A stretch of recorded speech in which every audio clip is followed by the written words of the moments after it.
Marable Alcoa Honor Guard will present the colors, and United States Marine Corps Sergeant Brian Robbins will lead us in the Pledge of Allegiance to the American flag.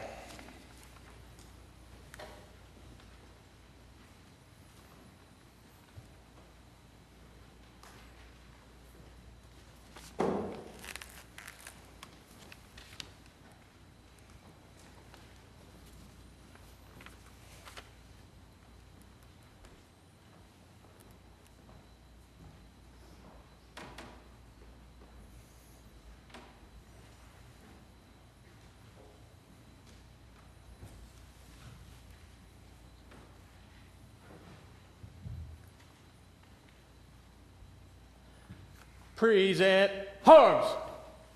I pledge allegiance to the flag of the United States of America and to the republic for which it stands, one nation, under God, indivisible, with liberty and justice for all. Order, arms.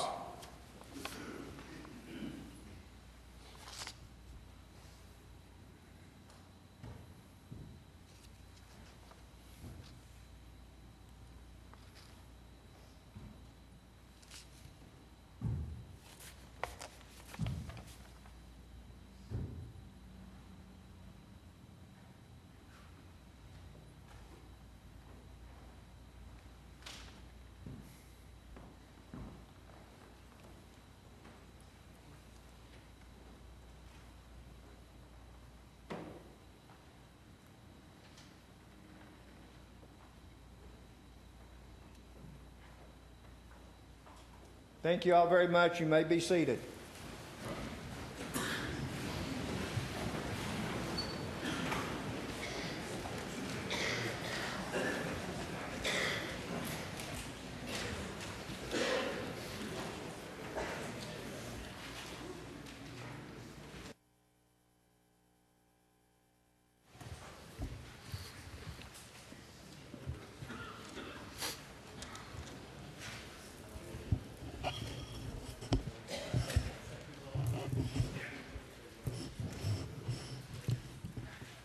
Gentlemen in the back, if you please step out. Only uniformed personnel will be standing, no one else.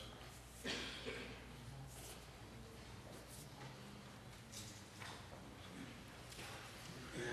like to welcome everyone to the May 2015 Blount County Board of Commissioners meeting. At this time, would you please give your attention to the emergency evacuation procedures? Before we get started, let me read the emergency evacuation procedures. In the event of an emergency evacuation, an alarm will sound. Everyone should exit the building by way of the nearest stairwell in a safe and effective manner. If the nearest stairwell is blocked by smoke, use the other stairwell. Do not use the elevator.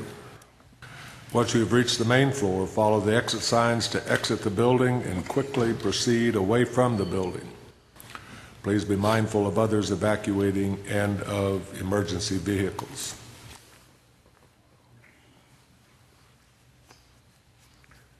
This time the commission will come to order.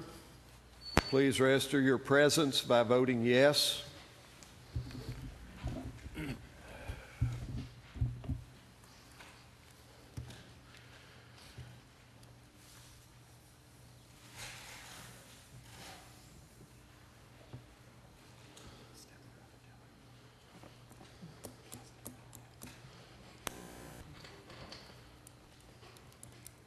Mr. Herring.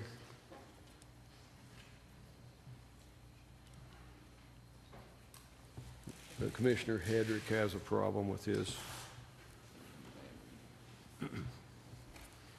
You have 21 presents, you have a quorum. Thank you, Mr. Clerk. The chair will now stand for a motion to set the agenda. Who made the motion? Lewis. Commissioner Lewis moves. Commissioner Carver seconds. Discussion. Pending motion is to set the agenda as published. Vote yes to set the agenda. Vote no not to set.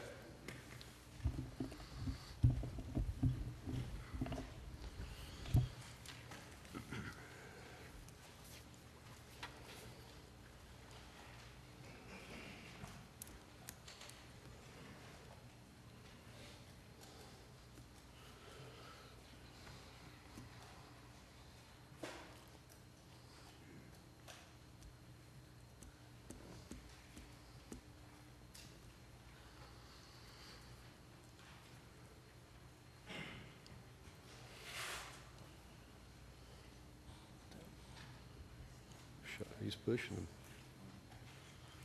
You have 21 yeses. 21 yes, 0 no. The agenda is set. The next item of business is agenda item B, the consent calendar. The chair will stand for a motion to approve the consent calendar. Commissioner Melton moves. Is there a second? Second. Commissioner Sample second. Pending motion is to approve the consent calendar. Are the members ready for the question? Vote yes to approve the consent calendar. Vote no not to approve.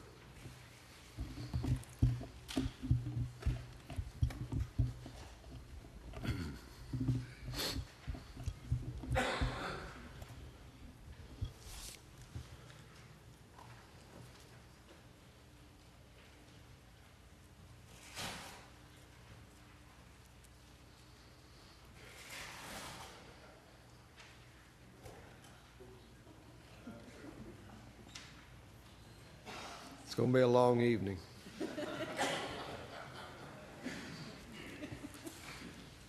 Mr. Herron, we've got a problem with one of the voting boxes.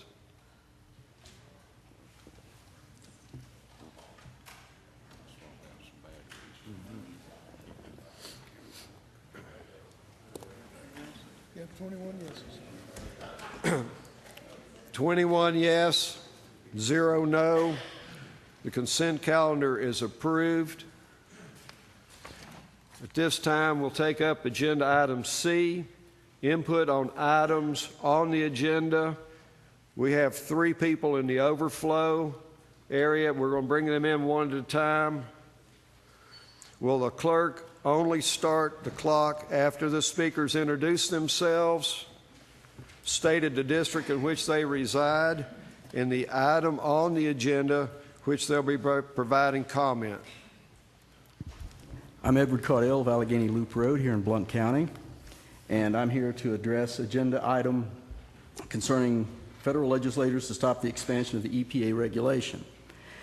Gentlemen, addressing a select few Blount County commissioners on this, actually, not the whole commission, but some particularly fond of quoting the Founding Fathers on things. Well, a founding voice said, "Tyranny, like hell, is not easily conquered." Let's add ignorance. Because now that the Blount County Commission has solved all the local issues associated with education, finance, roads, development, setting the federal government straight and the EPA straight on national water policy, maybe you should set your sights on fixing the interstate system, offshore drilling, Federal Reserve policy, banking reform. But let's not be humble. Having fixed all the local issues, what about nuclear proliferation for the Blount County Commission? How about Mideast policy? Well, lest you think me naive, yes, I'm aware of something else that one of those founding voices said. That was Thomas Paine. That arguing with a person who has abandoned reason is like administering medicine to the dead. Thank you. Next person from overflow, thank you.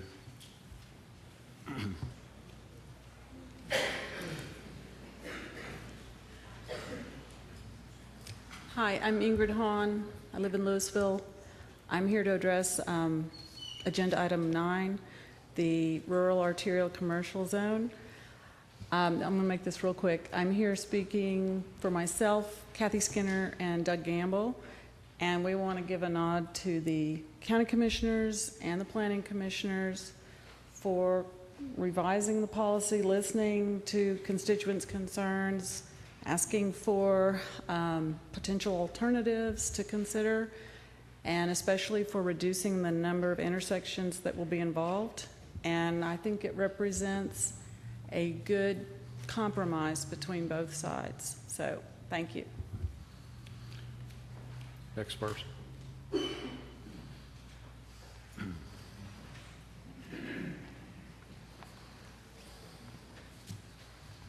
Good evening, Mr. Chairman. Harry Rothschild, District 9. I'm going to speak on the F5 first and then F1.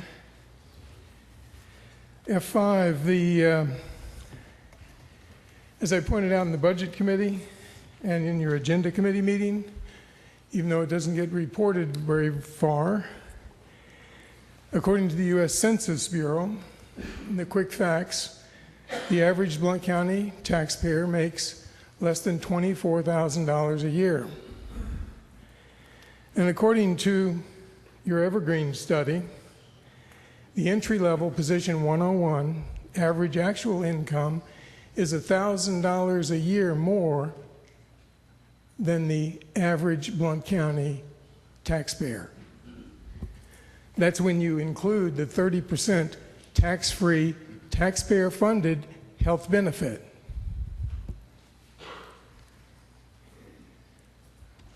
Health benefits, of course, as you know, Mr. Chairman, are running at a shortfall of what? $3 million a year. There's a simple solution. Rather than taking the mayor's suggestion and the recommendation of his budget director to absorb this $3 million loss into the rainy day fund of the taxpayers and delete the $5 million we have in there down to nothing by the end of next year, we need to simply divide the 1,930 beneficiaries into the $3 million a year shortfall and tax them each a contribution of $134 a month. Then you'll comply with the state law to have a balanced budget without deceiving the taxpayers and stealing their money out of their rainy day fund. Third item, F1D, debt service. I want to thank you, sir, for taking the time and the initiative to recognize that implementing the debt service policy that we have had in place for the first time in 10 years and start retiring the debt with a fixed rate financing is an act I applaud and thank you for. However, you're having failed to do this 10 years prior, and we taxpayers paying $100 million in interest without any principal being retired is your fault. You need to absorb the 6 cents you want from our property tax and pay the interest as well as the principal on the debt service fund that you created, and not ask us for another dime on the penny or 6 cents on the tax rate, Mr. Chairman. Thank you very much. Have one more.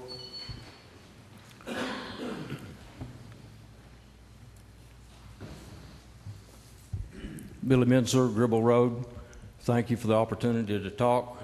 Again, addressing the resolution on stormwater runoff. I know that you were required by TDEC, Tennessee Department of Environment and Conservation, to come up with such a policy and program. And I read this afternoon your resolution that did that. And I thought it was very well written with good facts and reason for doing so.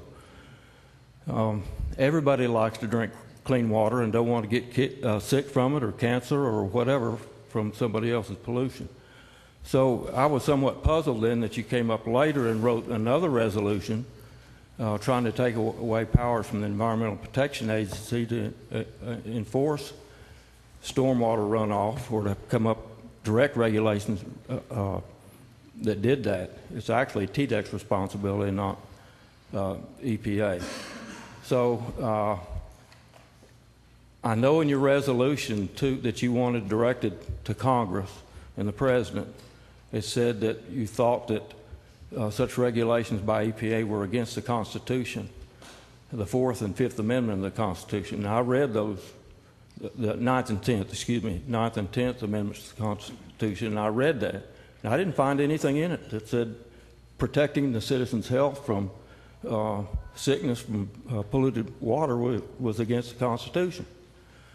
So I think you got it right the first time, and I think the mayor got it right by vetoing the resolution you came up with. I thought your first resolution and the regulations were right on target, and hope you'll stick with that. Thank you, sir. Double check. Is there anyone else?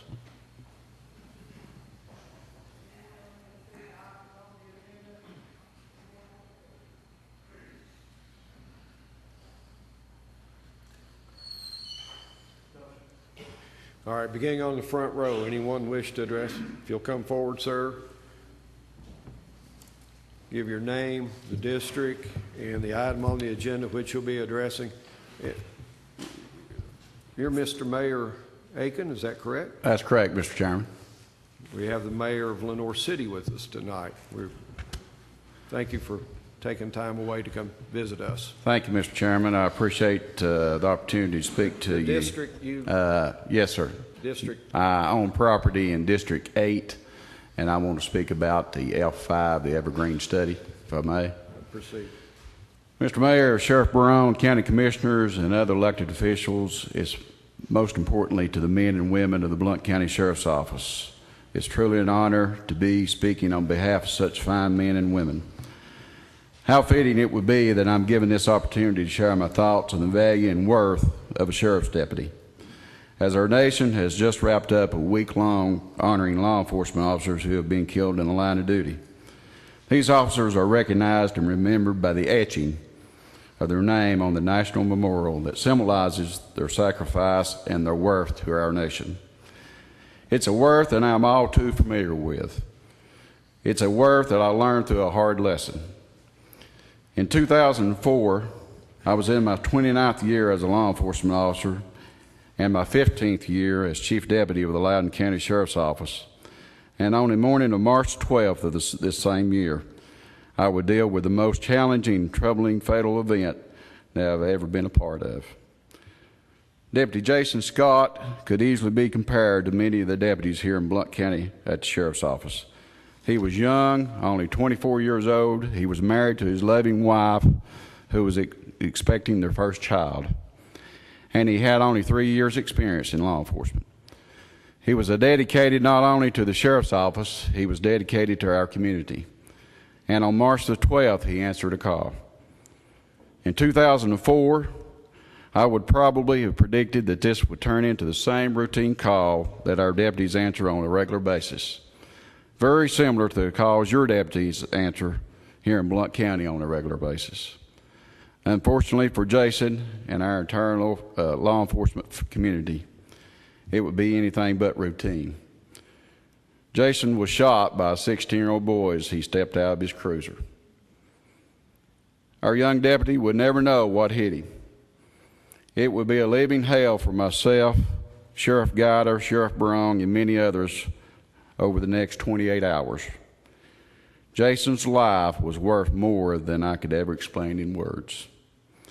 To give a comparison of pay between our agency and Blount County, our starting deputies are paid $35,445 a year plus benefits, with a current top out of $39,114 plus benefits after 1 year of employment. It's easy to see why Sheriff Brong is facing a turnover rates higher than that of other departments in this area. They need you each to stand up for them and say it's time that we take a stand for our deputies. And it's time that this community recognizes the value of dedicated, experienced men and women who stand ready to take on violence on our behalf while we sleep peacefully in bed at night. Thank you very much, Mr. Chairman.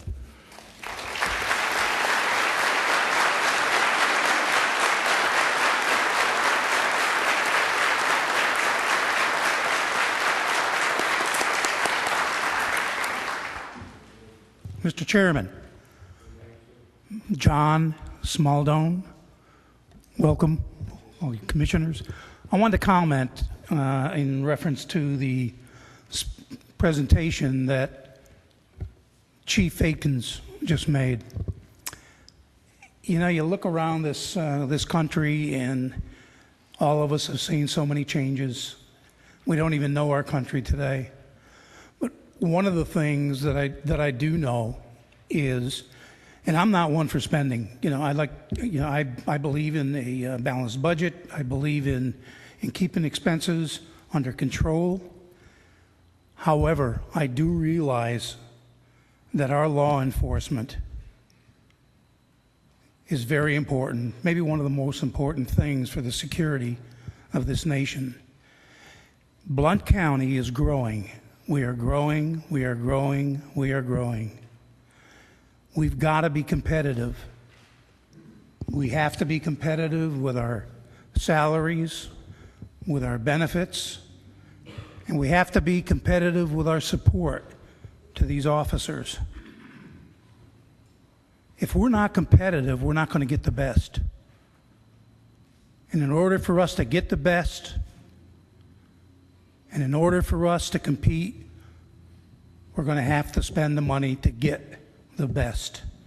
I don't think there's anyone in this room that doesn't want those kind of services.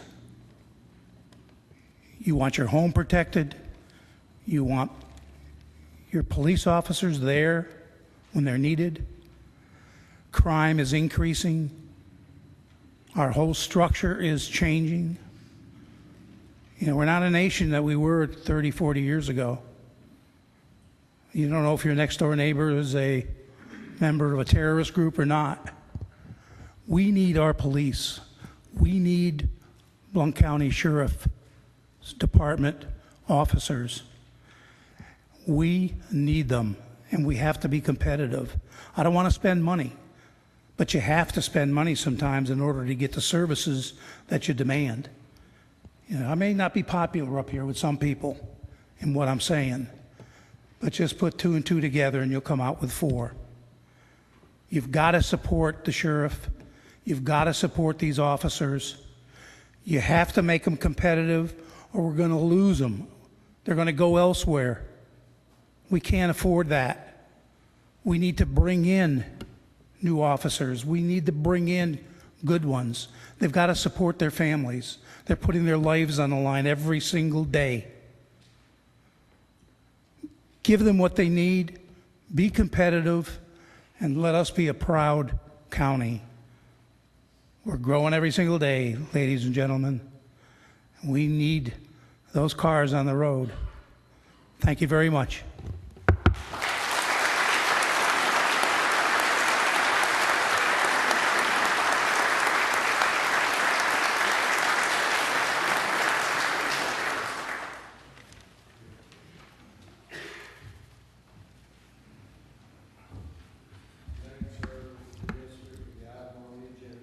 Jim Hinkle, I live in District 10, and I wish to speak on item F5. I stand before you this evening as someone who's been back in Blount County for some 19 years. And I watched this county grow, and I watched all the great things that's been done in this county in regard to bringing in new industry. I've seen the improvements made in our school system, thanks to the director of schools and all the teachers and staff that's involved in the schools. And all along in the last several years, I've seen our Sheriff Blount, stand before this commission and other commissions and practically beg for wage increases for his employees. Now, I'm not the smartest person in the room, that's for sure, but I do know when it comes to promoting education and industry, we have to have a safe environment in which to do so. Don't kid yourself for 1 minute that when these companies are looking into the possibility of moving into our county, that they don't do their due diligence, because they do. And we owe it to future generations to give them the opportunity to be raised in a safe environment. In order to do so, we have got to do something about the wages that these deputies are making. And not only the deputies, you've heard me say many, many times that in my opinion, the county employees are the backbone of this county. And it's time that we stood up and recognized them for that, and recognize these deputies and do the right thing and to bring their wages up where they are making a livable wage. I know it can be done, and in using and playing on the words of Abraham Lincoln, let's prove that this is a county of the people, by the people, and most importantly, for the people. Thank you.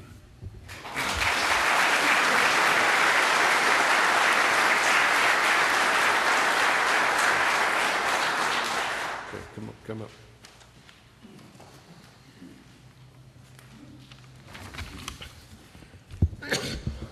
Excuse me.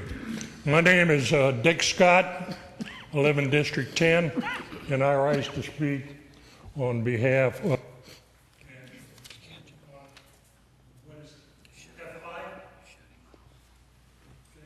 I'd like to start by saying that I'm not a native of Tennessee here. I moved here with my family 15 years ago. I moved here for lots of reasons. Number one, on the priority list, I moved here with a 12-year-old son, a mother-in-law, and a wife. And I moved here basically because of the low crime rate. Sure, there were other reasons, but that was number one. I wanted a place of safety for my wife and my family. I have it here. I don't regret it for a moment. And I owe it to Sheriff Barong and his deputies.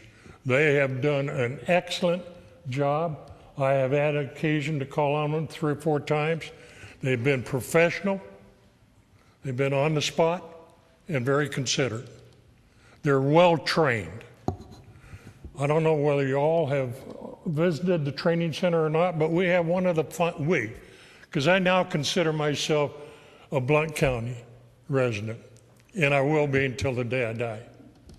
Okay? You should visit the training facility and see what training the sheriff has provided these new deputies coming on the payroll and what they have to go through and why they are so efficient. You need to visit that facility. I'd like to say also that as a resident of Blount County, I guess the only way I can say it is I personally am embarrassed by what this county pays its lower paid employees, particularly the deputies. That's a shame, okay? And there is only one body in this county that can do anything about that and bring those deputies in line with a livable wage, and there are 21 of you that can do that, nobody else. I can't do it, the sheriff can't do it. You folks have to do it. You need to do it. You should do it. Okay, and I urge each and every one of you, and the boy, though, 3 minutes go by in a hurry, but I urge each and every one of you to vote in favor of this resolution for the reasons I've just said and previous speakers have just said. Okay, we should be proud of our deputies in this county, and you should reward them with a honest pay scale.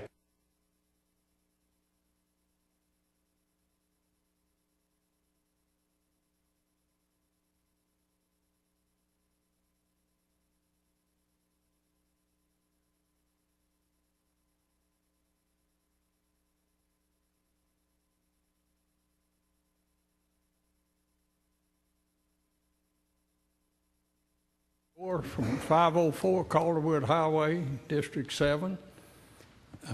I'd like to speak on F2 and F6.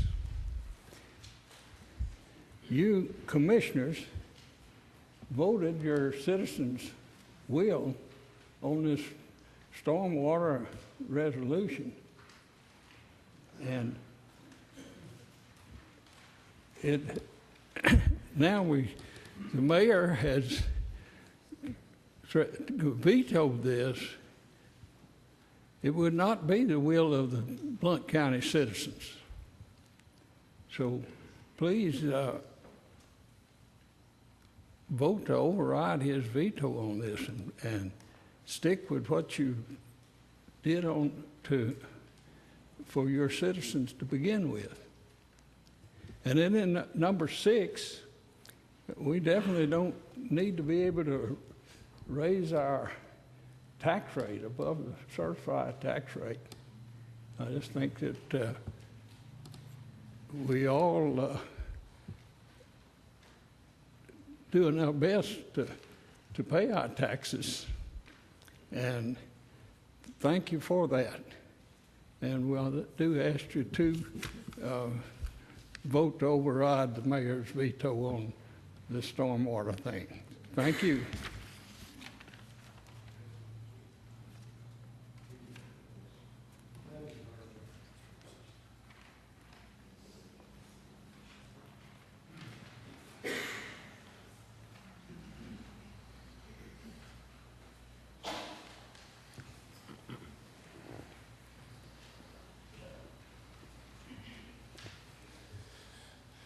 My name's Jimmy Long, and I'm from the 7th District. I'm going to talk about the budget issue. If you look at the national politics that's going on today, there is constant battle. Nobody is working together, and we're just in a standstill.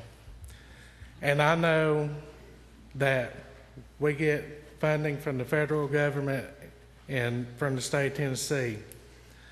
But tonight is a very, very important night.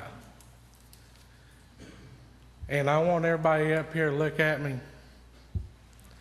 Tonight is not the night to play politics. Because there is a lot of things that's got to be done, and it's got to be done tonight. You got to decide in your heart what is right. So what if you vote against or for it? But you're going to have to decide, and we need to come together and work as a group. We need to stop this bickering. That's been going on too long in this country and here locally. Thank you. Next row. Anyone in the middle? You'll come forward, sir.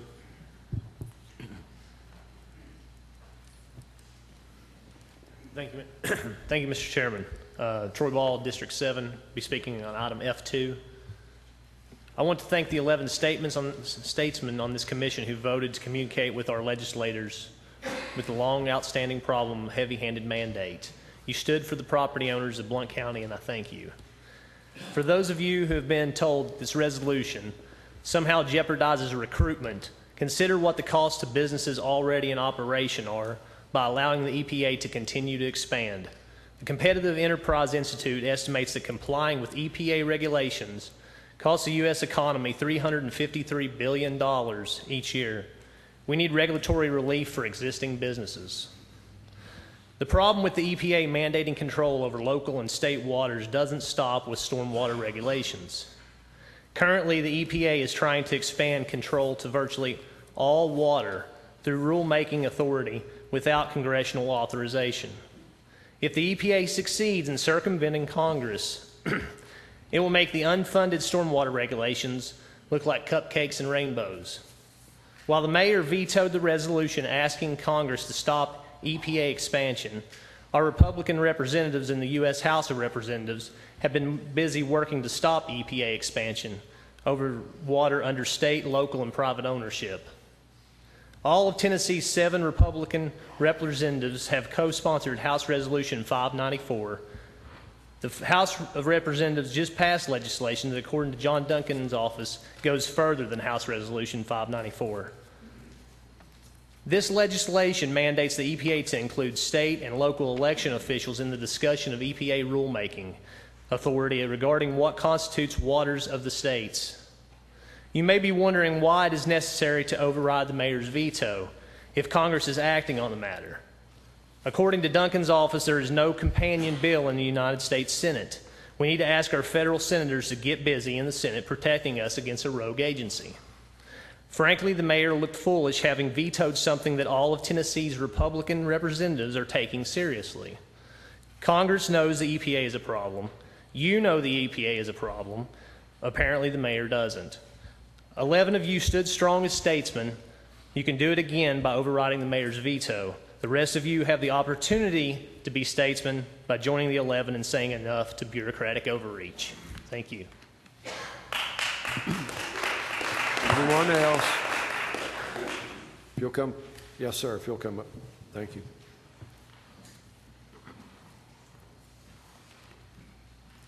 Fred Anderson, District 1. On F2, 5, and 7. Asking federal legislators, the gentleman that just spoke before me said it very nicely and said it very bluntly. First off, for EPA to do these things, you have to take grant money to be accomplished within the district. That grant money comes out of the federal government. That allows the federal government to get into your hip pocket, get into our county's hip pocket, get into our state's hip pocket. That's the first thing. Now, the bottom line is that you need to go back, all of you, and stand and say, hey, Mayor, sorry, we override your veto. Bottom line.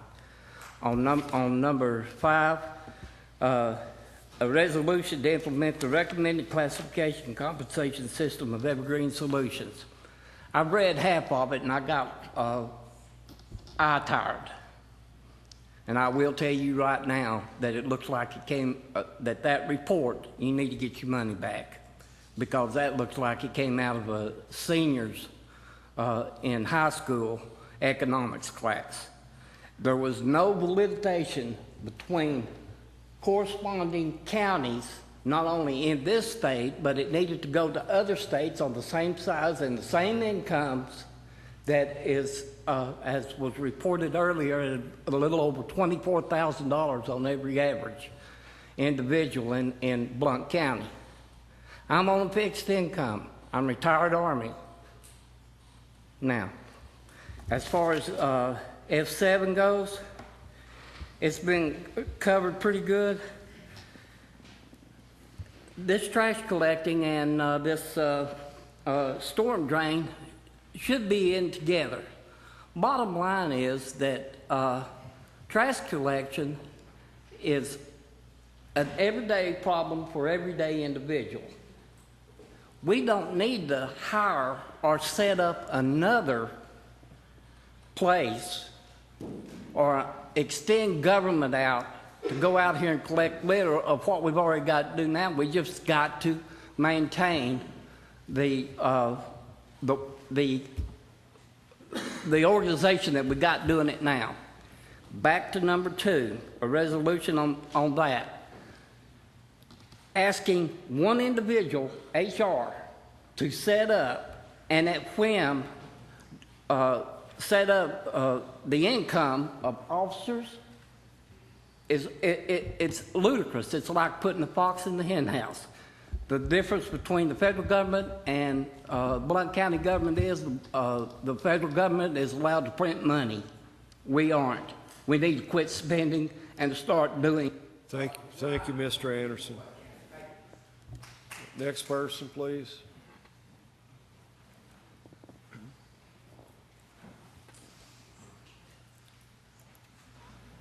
Introduce yourself, the district, and the item. Mr. Chairman, my name is Tom Spangler. Item number F5. I live in Knox County, but I work with the Blount County Sheriff's Office. I'd like to come to you today and talk to you about F5.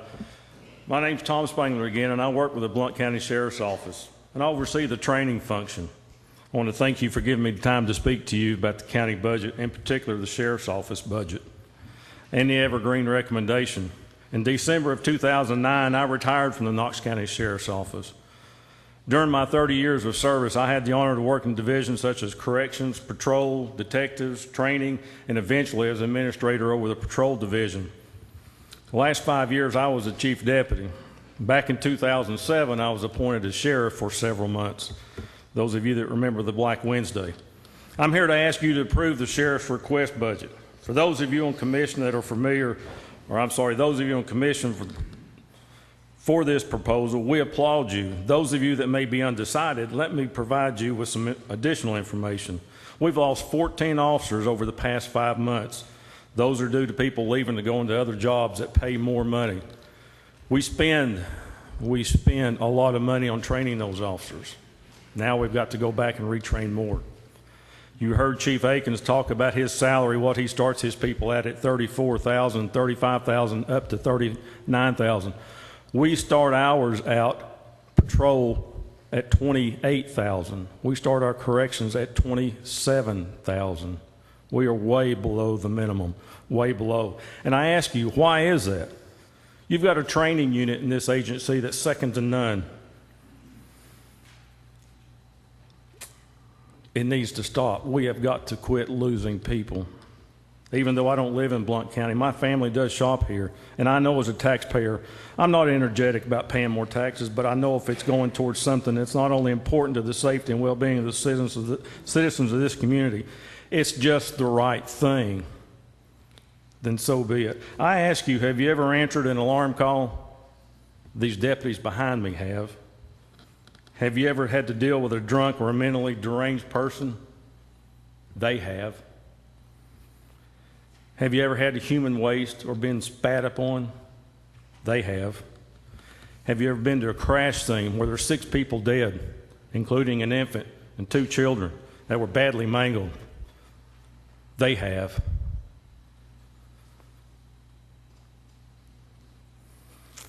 It's tough and it's easy to be a Monday morning quarterback. So I ask you, please, please, look at every one of these officers here and say, yes, we do care. You do care. And I promise you, there's a sound that we do not ever want to hear in Blount County. That's the sound of an officer being shot and how quick he had to react to it. Thank you for your time. Thank you.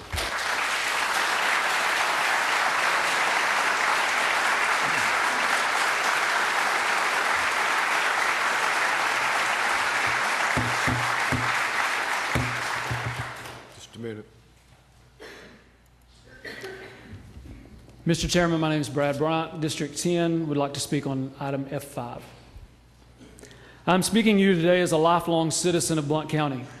I pastor a church here. I've seen both of my children graduate from Blount County schools, and I'm a volunteer at the Blount County Sheriff's Office as a chaplain coordinator. My son played youth sports with Mayor Mitchell's son back when he was just dead. I knew our register of deeds when she ran a cash register at Friendsville Market and sold my then second grade daughter her chocolate milk every day after school. Blount County is my home. I have at least one representative of every law enforcement agency in Blount County that attend my church. So I don't speak to you as someone who sees police as only cars or badges or budgets. I'm speaking as someone who has done 5 police weddings, prayed over 10 newborn police babies. I know which deputies are currently battling cancer, which ones recently buried loved ones, and real conversations of the painful decision of whether or not to continue to do what they love and what I believe they're called to do, or go find another job to support their family. I can tell stories for much longer than the 3 minutes I'm allowed today of acts of bravery, of courage, and of genuine honor. Deputies that have taken the money they earned on their second job to pay for a gift for a victim that sincerely touched their heart. Marriage counselings that I've done where budgeting is almost impossible and puts a strain on an already stressful job.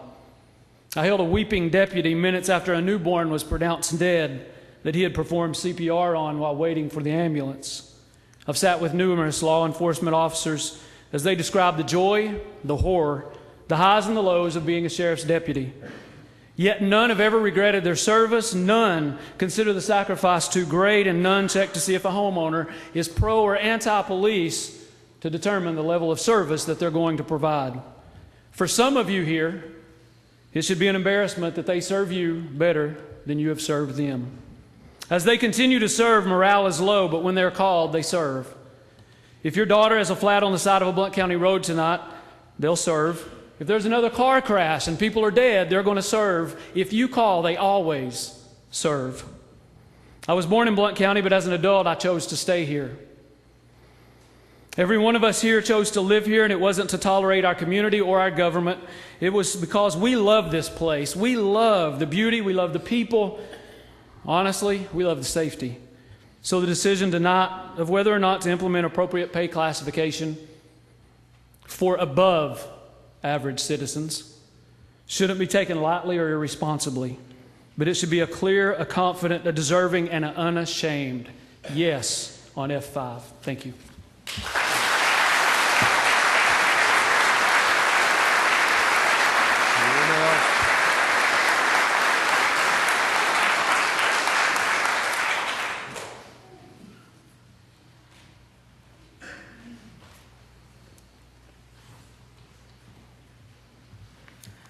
Good evening.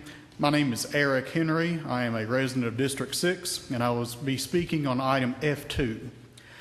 I am also the Director of Conservation for the Blount County Conservation District, and I am privileged to work in every voting district within this county. The goal of the Conservation District is to sustain and improve the natural resources within this county, including soil, water, and air quality. We accomplish this goal in one of two ways. Number one, we provide technical assistance on conservation issues for agricultural, suburban, and public land users. And number two, we provide grant funding to implement on-the-ground conservation practices that provide both immediate and long-term results in enhancing our natural resources. All of this is done by the voluntary request of the land user, as we do not possess any type of regulatory authority. We focus on water quality, and Blount County has over 300 stream miles across the county that are considered impaired. These impairments are caused by pollutants derived from all of us. They can include grease and oils from our highways and parking lots, nutrients like phosphorus from over-fertilized yards, grass clippings, failed septic systems, and trash. These pollutants clog streams, increasing the risk of flooding. They can make recreation activities around water hazardous, and they can impair aquatic organisms, which may in turn affect our quality of life and our health. There is hope. 70% of my workload is within the agricultural community, and we've seen some tremendous improvements in water quality where a farmer has either changed management or implemented various conservation practices such as riparian buffers, which filter pollutants from the surrounding drainage area. Normal agricultural practices are exempt from our stormwater protocols, and it is the ag community that leads this pack when it comes to improving the environment within Blount County. My challenge to you as individuals and as a unit of government is to improve the quality of water coming off your own backyard.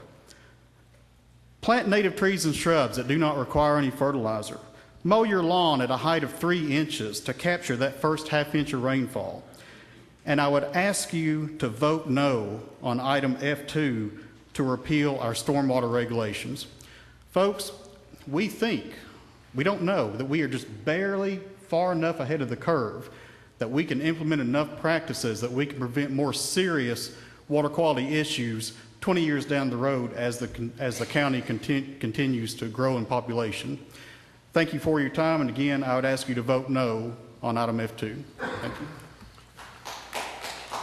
you. Anyone else? Come forward, sir.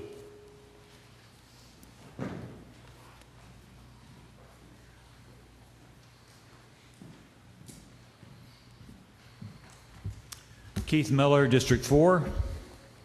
I would like to voice my support for the passage of item F2. This is the vote to override the mayor's veto of the will of the people of Blount County. That will having been expressed by the elected representatives of the people and not by fat cats who seek to suppress the will of the people for personal gain. During the last election cycle, I recall the county establishment asserting that Blount County politics and Washington politics were not the same. I beg to differ.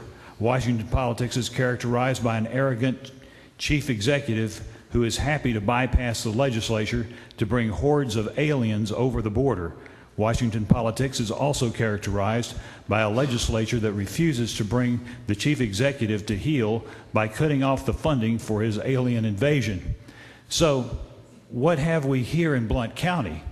Our Blount County mayor attempts to overturn the results of a $94,000 jail study with an absurd lawsuit. He appointed a committee to change ambulance companies, which had meetings that, for all practical purposes, were secret. He and his finance director fast-tracked $900,000 in capital fund expenditures through a predominantly lapdog commission, money which morphed into a problematic Kronos project. Not only that, but he seconded a motion to send the commission the infamous Evergreen compensation study, which embodies all the ridiculous nature of Obamacare in that you must vote on it before you can read it, since it's not yet finished. By the way, still on the subject of skullduggery through secrecy, I spoke to Lamar Alexander's office today, and they confirmed that a reading of the Trans-Pacific Partnership Treaty, now before the Senate, is only available by appointment, and if notes are taken, they may not be shared with anyone. Commissioners, this is your chance in this little microcosmic equivalent of Washington, D.C., to symbolically reject the attitudes of the bootlickers in the United States Congress, to raise a righteous fist against out-of-control executive, to stand up for the people of Blount County, and to strike down the mayor's veto by voting yes on item F2. Thank you for your kind attention. Anyone else? You'll come forward, ma'am.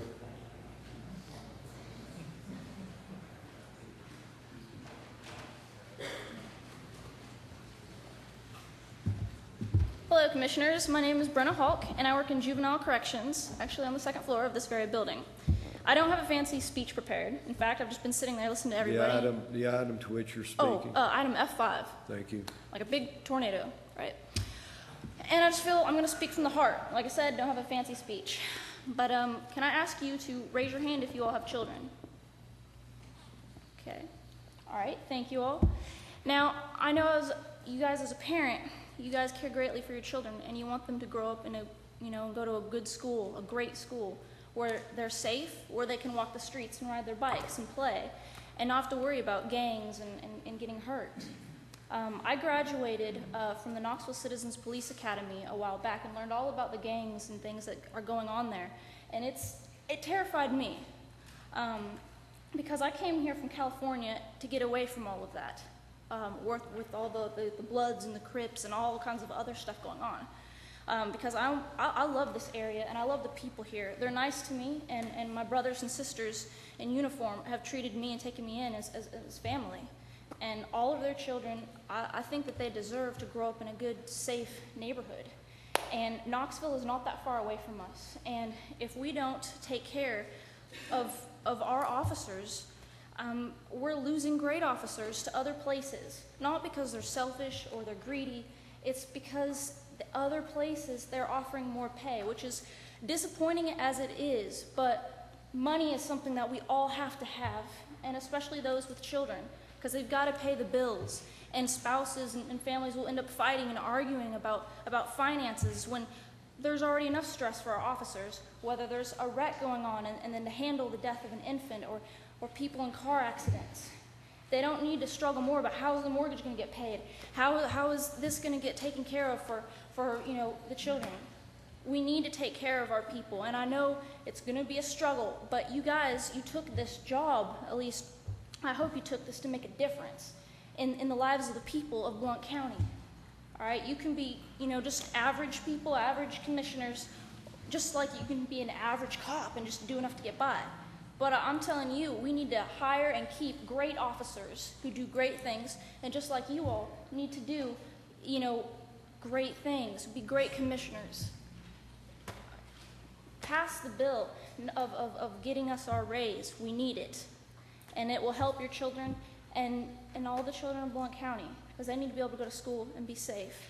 And I know if it was a matter of your children, or yours, and if it was just a matter of money, I know somehow you all would come up with the way to do it, no matter how difficult it was.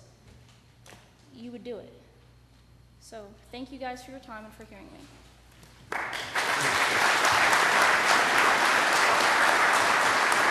Anyone else? Anyone else? Anyone else? Anyone else in the overflow area?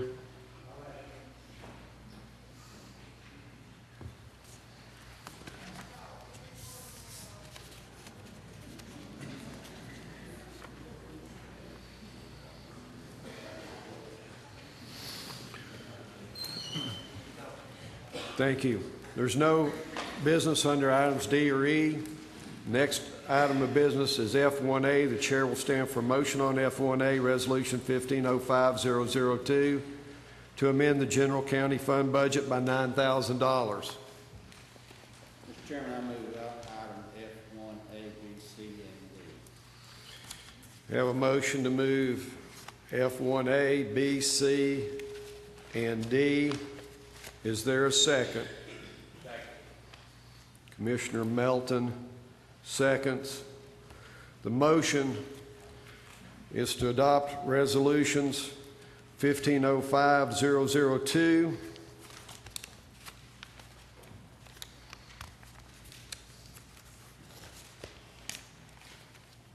1505009, 1505010, and 1505011. Discussion. Are the members ready for the question? Vote yes to adopt the resolutions. Vote no not to adopt.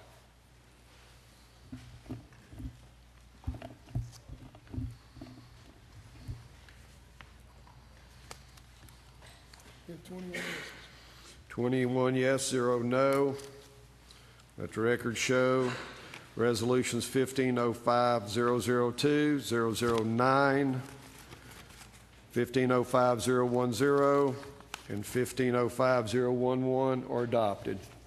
The next item of business is F2. The chair will stand for a motion on item F2. Resolution 1504007, asking the federal legislators to stop the expansion of EPA regulations over water and to repeal stormwater regulations. Commissioner Monroe moves. Is there a second? Second. Commissioner Miller seconds. The motion is to adopt resolution 1504007. Commissioner Akerd, you're recognized, sir. Thank you, Mr. Chairman. When I decided to add my name to the co-sponsorship list of this resolution, I did so for the main reason because of the commission being told that we had to vote for the latest round of buffers. And reading through that list of things in that packet that we had to vote for, I saw details of certain percentages of plants that we're allowed to have, and we can't have livestock or animals on certain properties. A bunch of rules that I don't feel like represent Blount County citizens. And that was the main reason for that. But there's also the situation that I dealt with in my business of the EPA coming to tell me that I couldn't store a couple of pickup truck loads of brand new steel outdoors in my machine shop business, and that I needed a permit to do that. And the permit was free to start with. Then it was just a few dollars the next time it rolled around, and then it was about 3 times that, and then it was almost 10 times that.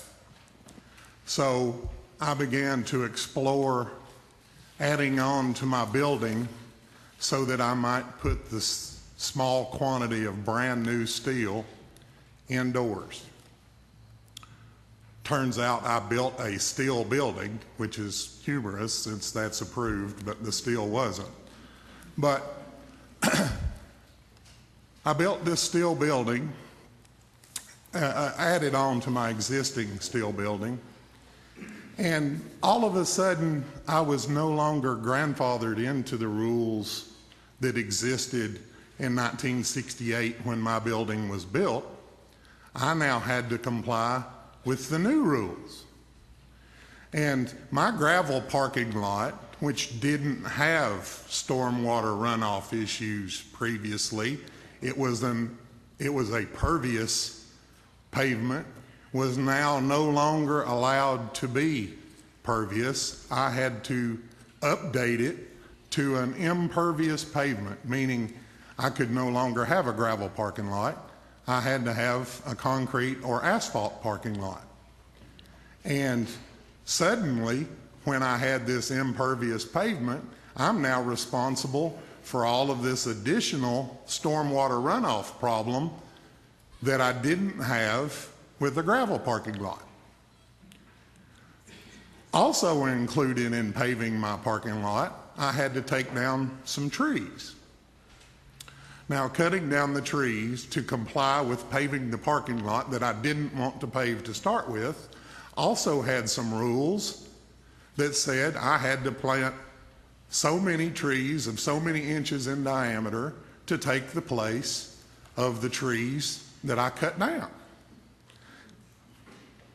to meet the rules to pave the parking lot when I needed nothing more than the gravel parking lot that I had. Then I had to add islands in my parking lot that wouldn't be paved in order to have a certain percentage of green.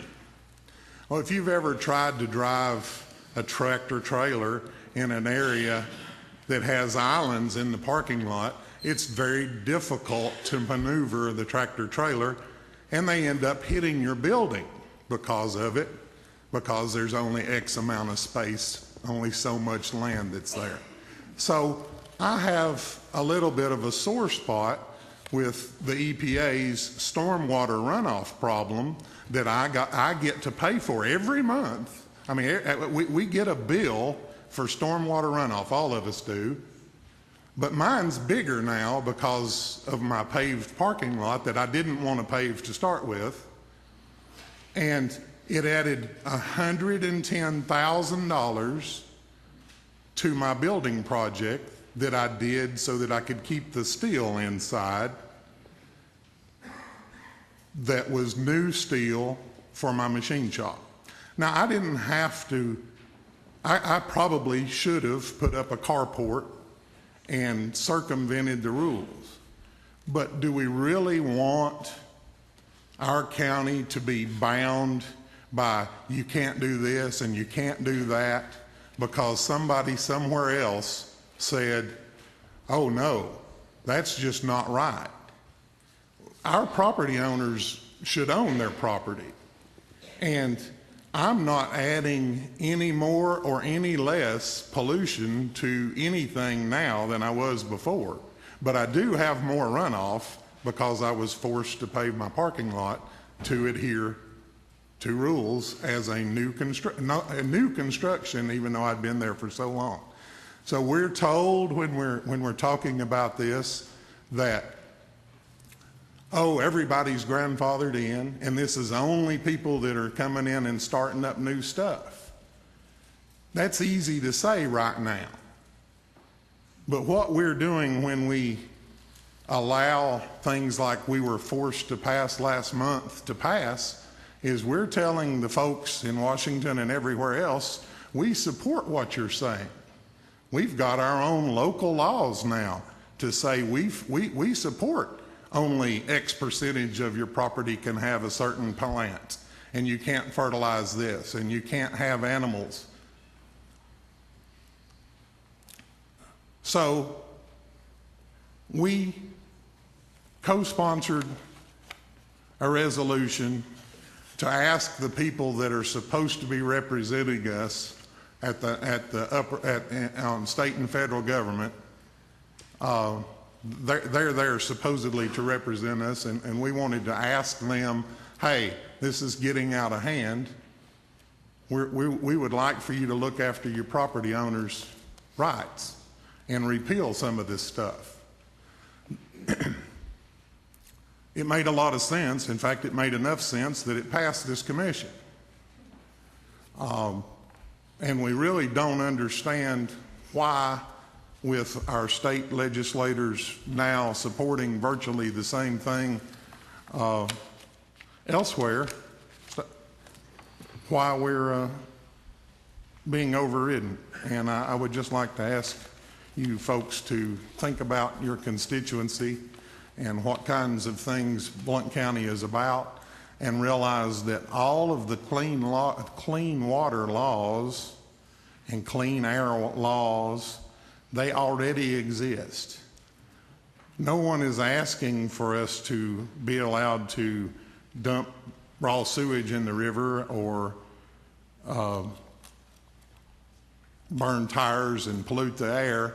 We really just want to stop the abusive continued intrusion into land and property owners' rights. So I would urge you to vote yes for this resolution, and let's send this message. It is nothing more than a request. Anybody that is offended by a request really doesn't belong representing anyone anyway, because how can you represent if you won't listen to the request? So since this is nothing more than a request, I would like to encourage you to vote for it. Thank you very much. Commissioner Monroe, you're recognized. Thank you, Mr. Chairman. We just heard that the best estimate economic analysis for the cost of EPA regulations, unfunded regulations routinely, is $353 billion a year, which is more than the entire economy of the nation of Denmark. And we just heard a horror story about it costing a local hometown startup business $110,000 just to put some steel inside a steel building. The people have been coming to us for years complaining about these regulations. And all we are doing is simply formally trying to redress their grievances, which they have a right to under the First Amendment. And we are going to the origin of the problem and simply saying, we're asking you to make this easier on us. For those of you that think that that we need to veto this because of the economic impact to new business, think about what it's doing to the existing businesses already in existence that don't get the special tax deals that the new businesses get. Thank you. Commissioner Carver, you're recognized, sir. I would just like to bring to your attention an EPA grant in 2005. With that grant, it looked at the Little River, and it was a target watershed grant, and it measured 8 contributaries that feed into the Little River. After the grant was finished, 3 months afterward, there was a reduction of E. coli by 62-fold. Bovine fecal matter by 145-fold.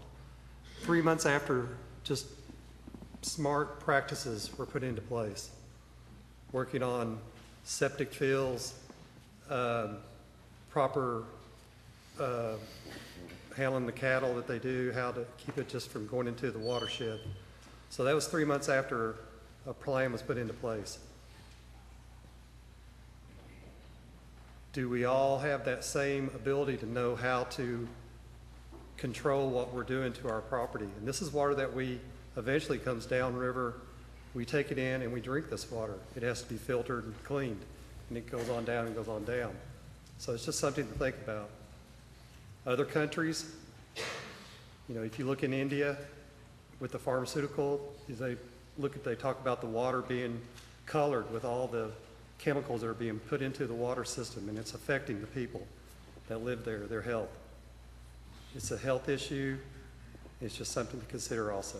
Thank you. Are the members ready for the question? Pending motion is to adopt Resolution 1504-007. Vote yes to adopt the resolution. Vote no not to adopt the resolution.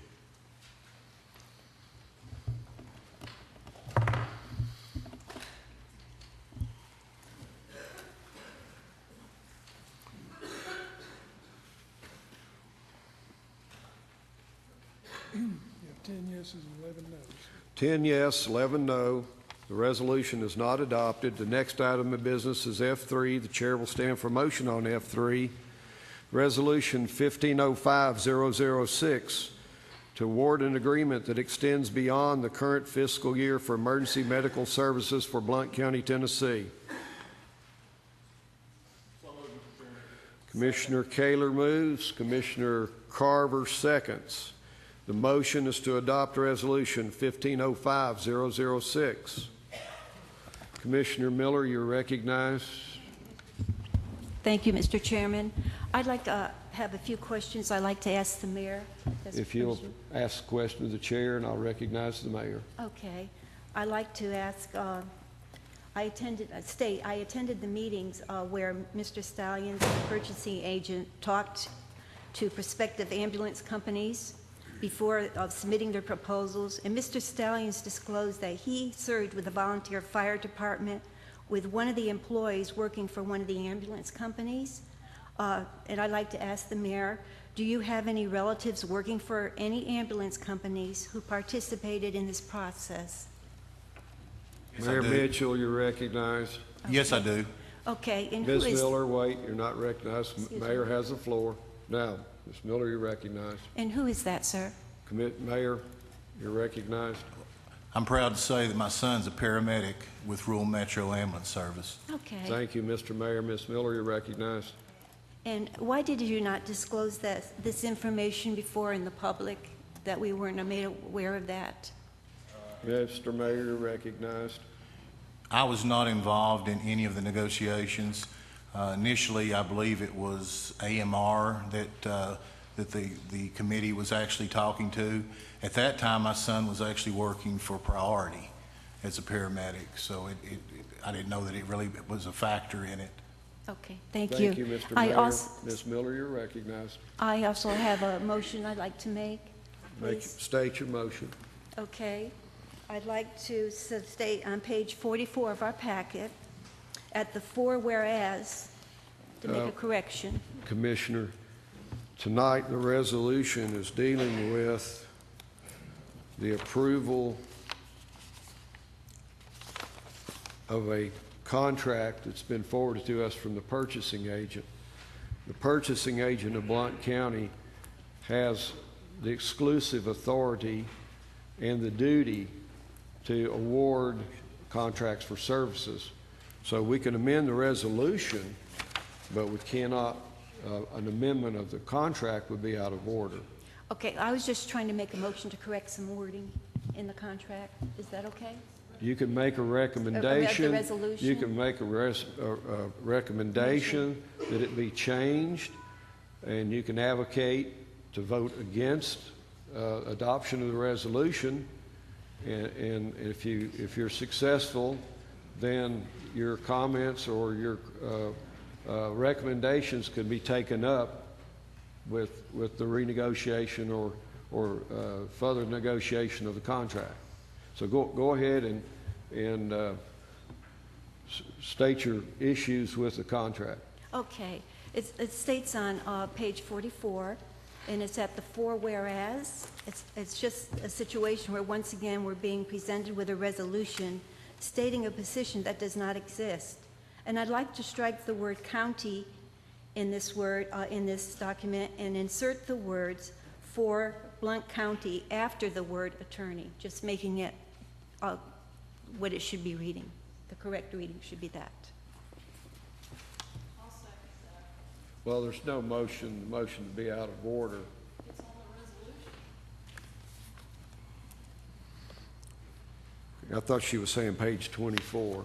44. 44, okay. Yes, sir. All right. Is in the whereas? Is it in the preamble or is it in the resolve portion?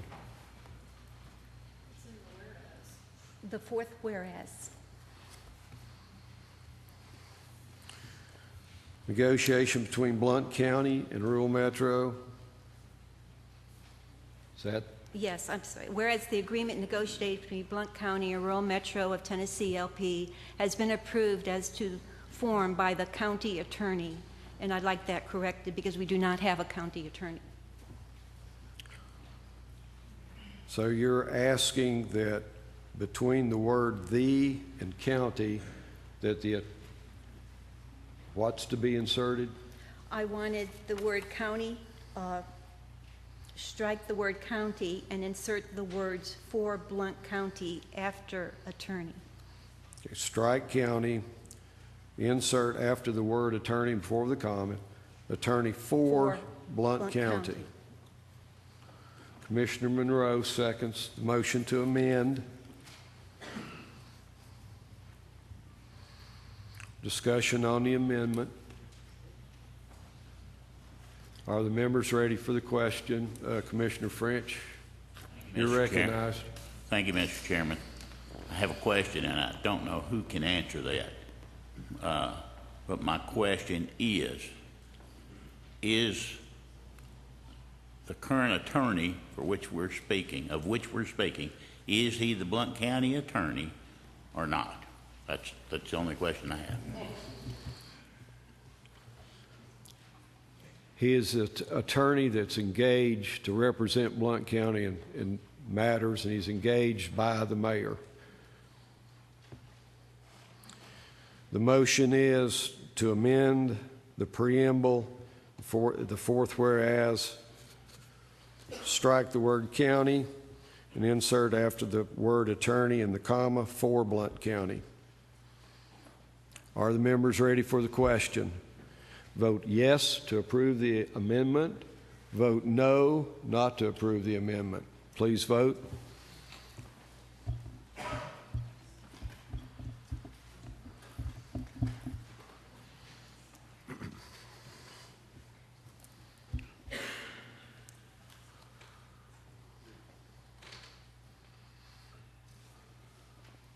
Yeah, 8 yeses and 13 noes. 8 yes, 13 no. The motion to amend fails. The pending motion is to adopt Resolution 1505-006.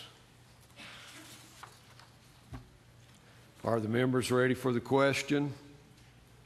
Vote yes to adopt the resolution. Vote no not to adopt the resolution. Please vote.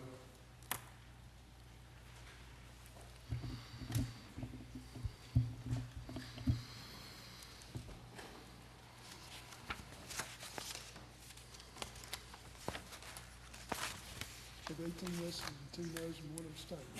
18 yes, 2 no, 1 abstain. The resolution is adopted. The next item of business is F4A. The chair will stand for motion on F4A, Resolution 1504-003, a resolution to amend the zoning resolution of Blount County, Tennessee, Section 7.18, regulating campgrounds or RV parks by clarifying or specifying the following: responsibility required improvements for deceleration lane, mandatory compliance with noise laws, application of non-conforming grandfathered provisions of state statutes, and zoning regulations and limits of stay in campground or RV parks. Commissioner French, you're recognized. Are you moving? Make a motion. You're moving that item? Pardon me? Are you making a motion to move this item? Yes, sir. I'd like to move that item F4A, item F4B, and item F4C be approved. Second. Commissioner Sample seconds. The motion is to adopt resolutions 1504, 03, 04, and 05. Commissioner Stinnett, you're recognized, sir. Commissioner Monroe, you're recognized. Thank you, Mr. Chairman. F4A, section number 4, where it limits 60 days, this change does not allow for someone whose home is burnt down or fell on hard times, if they wanted to live in a tent while they're seeking new housing. There's no exceptions here. And I don't think that's wise. I think that if a property owner wants to allow someone who's fell on hard times to pitch a tent on their property and stay for a while, that they ought to be able to do that. There's no exceptions in here. The other thing, the way I read this, the preamble is such that the existing businesses don't have to conform with this provision about the 60 days, but the new businesses do, and I'm not sure why, if I'm reading that correctly, I'm not sure why we would want to discriminate like that. The planner's here this evening, Mr. Lamb, but I believe there's grandfathering provided by state statute. Right. He's nodding his head in affirmation, so that I hope that clarifies that point. Okay. I know this stuff's been debated and debated and debated and sent back and sent back and sent back, and I'm really hesitant of asking this, but I would really like to divide the question and send 4A back and allow people, we're not allowing for any kind of charity or generosity here. A business owner ought to be able to let somebody pitch a tent on their property if they want to. This item deals with commercial campgrounds and RVs. I know, I understand that, but if somebody fell on hard times and they wanted to donate a tent space to them, they ought to be able to for more than 60 days. I don't think we should be so heavy-handed that we prevent something like that. So I would move. Can you move to send one back after the motion's been made and make a... The member asks unanimous consent to separate Resolution 1504-0003 for consideration. Is there objection? Is there objection? So there's objection. So you can make a formal motion to divide if you so desire. Okay, I would like to move to divide the question. Is there a second? Commissioner Akers seconds. If the body wishes to divide this question and take this resolution up, 1504-003, vote yes. It's non-debatable. If you're not in favor of dividing the question, vote no. Is everyone clear on the pending motion? If you're in favor of dividing the question, vote yes. If you're not in favor of dividing, vote no. Point of clarification. State your... Wait a second. If we send this back, is it going to cost the county money to run an advertisement and everything? That's not the pending motion. The motion now is to divide. Close the vote and start over. No.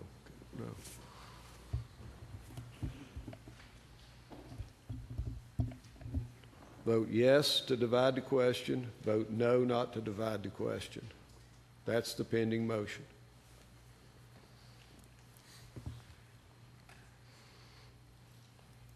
At 5 yeses and 16 noes. 5 yes, 16 no. We'll continue to discuss the pending motion, which is to adopt the 3 resolutions. Now, Commissioner Crowe, it would be in order if you have a question. Okay. I also have the feelings about 60 days, and I thought about wanting to amend it in the agenda meeting, and then I thought I understood that if we do send it back, then it's got to be advertised, it's got to be redebated, it's going to cost us money, and there's not really a camper police that goes around and checks and sees how many days you're there. So I'm thinking, in retrospect, I decided I'd like the 90 days, okay? Because some people do a whole summer. But the real deal is, if we send it back, it costs money. I know you're not a big money spender. So I'm thinking it's a chance to save money, and this horse has been beat. Commissioner French, you're recognized, sir. Thank you, Mr. Chairman. And I'd like to speak to item 4A is for new campgrounds. As you said, the older campgrounds are grandfathered. And I'm sure that with the owners of some of the older campgrounds, they will see it in their heart to provide a space for someone that happens to meet that situation. I can't speak for them, but I feel like the good people of Blount County will take care of that person. Commissioner Caskey, you're recognized. Thank you, Mr. Chairman. Mr. French spoke to my question is I wanted to make sure that the current owners of campgrounds, RV parks, clearly understand that this does not apply to a current RV park, that they are grandfathered and this does not cover them. I've had a lot of phone calls, a lot of conversations. I just want to clarify and make sure that they understand this does not apply. Thank you, Mr. Chairman. Commissioner Monroe, you're recognized. Thank you, Mr. Chairman. I certainly am not a big spender. I like to push that no button. And that's why I said I was hesitant about this. But good government, it's prudent and it's incumbent upon us to ensure that we do things correctly. And if there's a problem, we need to fix it. So I'll ask this of some of our planning commissioners if they would be willing to come back with something fixing that event at some point in time. Doesn't have to be right away. I would like for that to be fixed. If there's no intent to fix it, I'm not comfortable with supporting that. I'm sure that the pre-existing businesses would open their hearts, but you know, we don't want to throw all the burden on them. And I hear you. We don't have necessarily a police force for campgrounds, but you know, you never know what government might try to do to you. We read about government gone wild every day. You know, our federal government banned a certain type of light bulb and put all the light bulb businesses making that out of the country. Now they're made in China. So I mean, I hear you, but just keep in mind this is the government we're talking about. Thank you. Commissioner Cole, you're recognized. I just want to make a comment. Originally, I thought the 60 days was a good thing because you didn't end up with permanent residents in a campground. But there are a lot of campgrounds that I realized also that a lot of the occupants come from Memorial Day or before and stay the entire summer in those campgrounds, and they have quite a camaraderie. So I guess for me, I'm on the fence, but originally I thought there should be a time limit, but I can also see the other side of it. I just wanted to throw a different perspective out there. Are the members ready for the question? Pending motion is to adopt resolutions 1504, 003, 004, 005. Vote yes to adopt the resolutions. Vote no not to adopt the resolutions.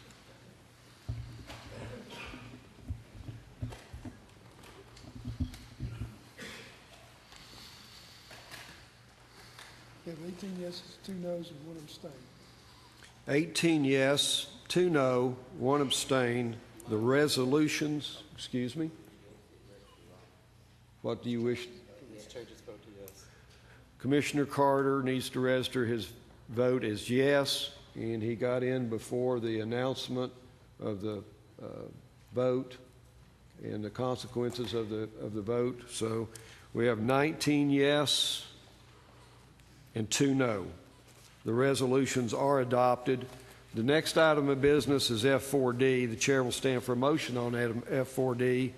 Resolution 1505005, a resolution to amend the zoning map of Blount County, Tennessee, from R1 Rural District 1 to RAC Rural Arterial Commercial for property located at 110 and 112 North Springview Road at the corner of US 411 South and North Springview Road. The property is identified on tax map 089, parcel 109.00. Commissioner Allen moves. Is there a second? Commissioner Bowers seconds. The motion is to adopt 1505-005. Are the members ready for the question? Vote yes to adopt Resolution 1505-005. Vote no, not to adopt.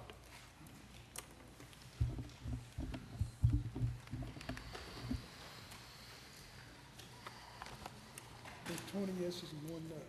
20 yes, 1 no. The resolution is adopted. The next item of business is F5.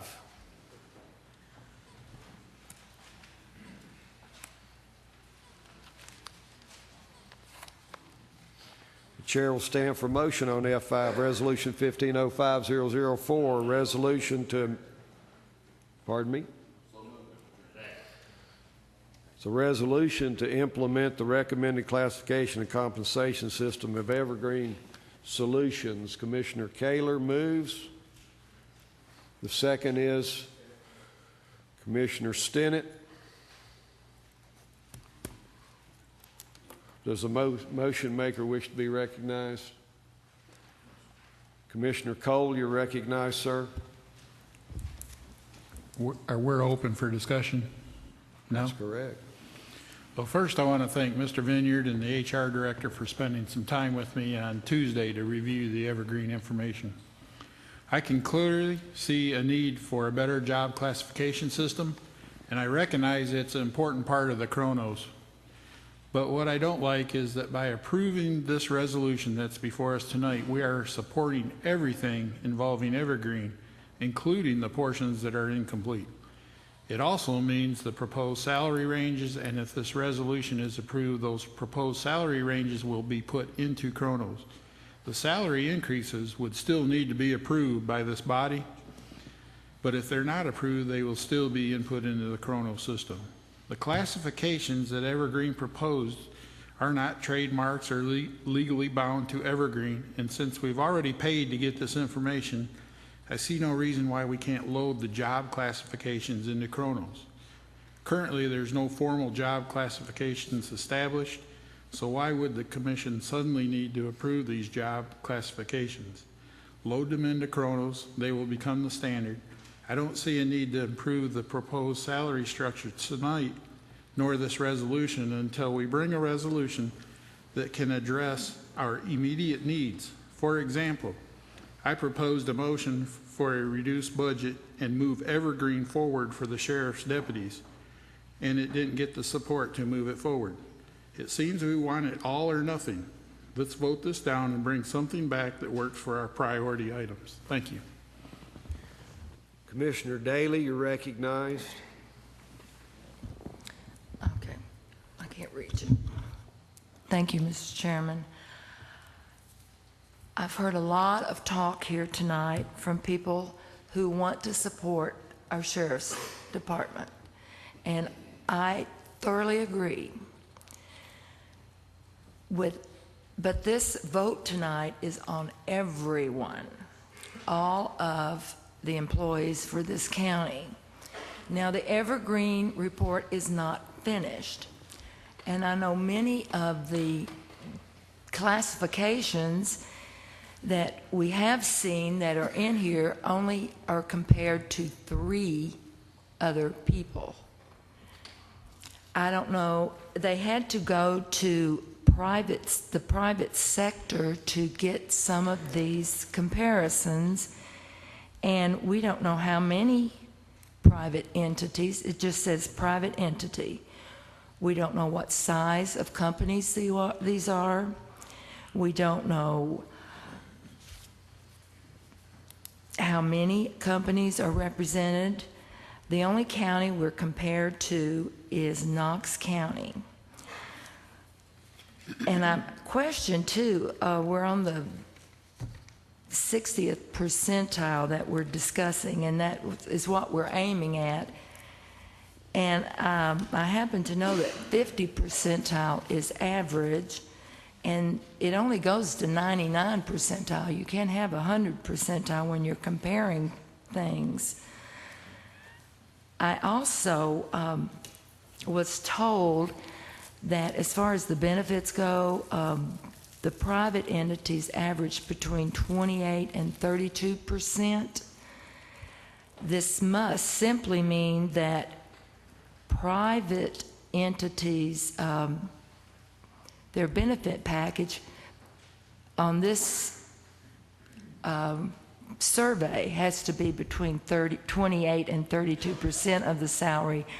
I can't imagine that being anywhere close if we even took the businesses in 3 counties. I mean, there are a lot of small businesses, so I don't understand where that quote came from. And I have a lot more questions. I know I met with Jenny and Mr. Vineyard, and I had a lot of questions. And then on the way driving home, I thought of a lot more questions. And I called Jenny and I asked more questions. But I know that this is not a good statistically sound research. This is just simply data. And we have not been able to see the raw data, and I need to see that. I cannot vote for something that I haven't seen the raw data for. And when I asked when it would be finished, I was told maybe, now I can't remember if I was told that this would be finished in late November or Kronos wouldn't be ready until late November, one or the other. I'm not sure. I just still have too many questions. Thank you. Commissioner Monroe, you're recognized. Thank you, Mr. Chairman. Having information is certainly useful, and I think having a good, sound structure in place is a good idea. But we have a half-baked study here. It's not done. There's no reason to rush this. And furthermore, we're only compared to one county. There's a bunch of cities there. Cities don't have a jail. Cities don't have a property assessor. Cities don't have a register of deeds. There's a lot of departments that cities don't have. And so the only county that we were compared to is one that is substantially larger than us and would necessarily have a much larger framework. Now, I know some people are going to say, well, they tried to collect data from other counties. Okay, fine, they tried. But before we rush to this, we need to see if we can get data from counties that are comparable in our size before we rush to adopt this. Thank you. Commissioner Farmer, you're recognized. Thank you, Mr. Chairman. In the words of Commissioner Crowe, we beat this horse long enough. I call for the question. Commissioner Farmer moves previous questions. There's a second. Commissioner Samples seconds. Vote yes to move the previous question, which ends discussion. Vote no to continue discussion on the matter.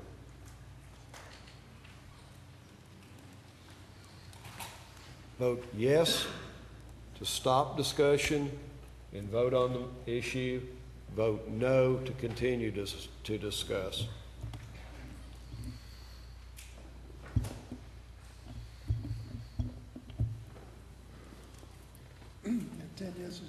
Ten yes, 11 no.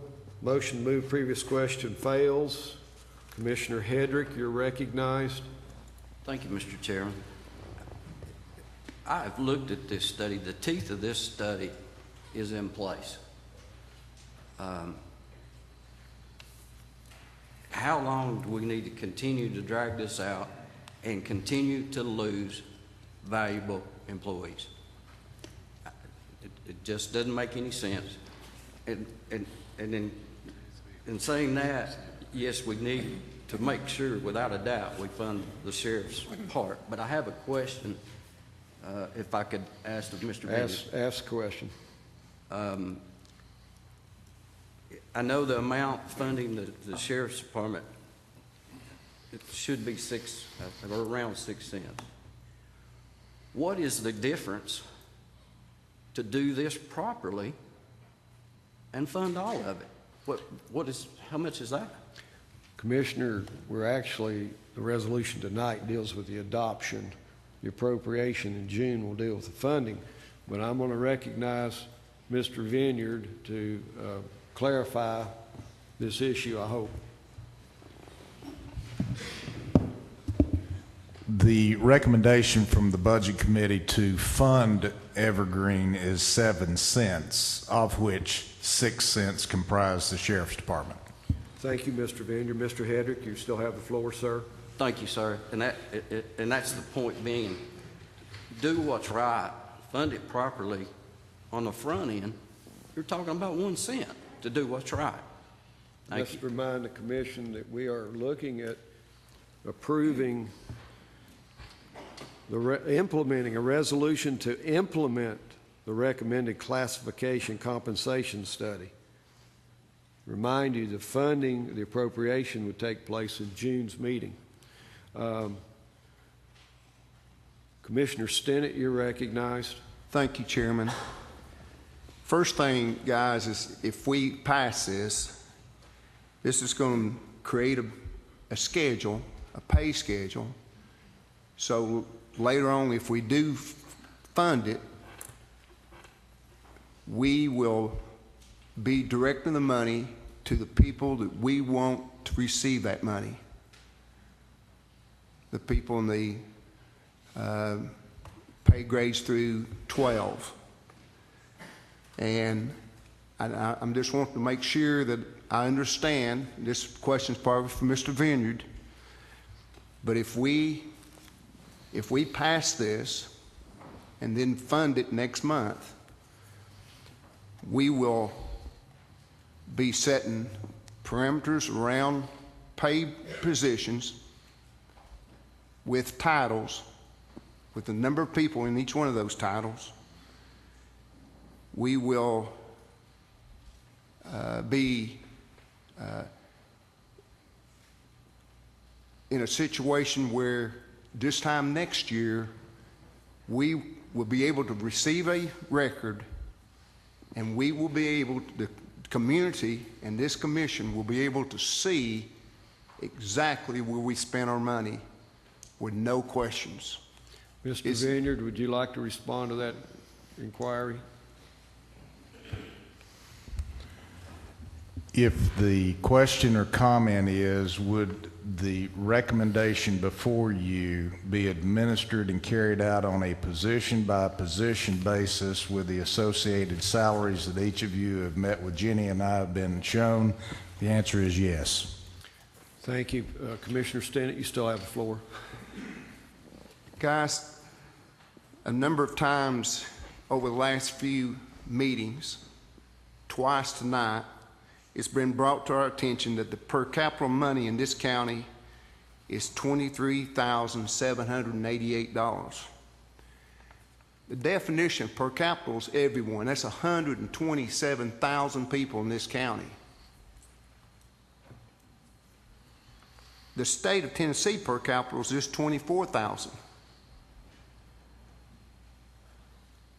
But if you'll just go down, if you'll get online and pull up those quick facts and go down one line, and it says medium householder income. That means average, and people have been using that word average up here a couple of times.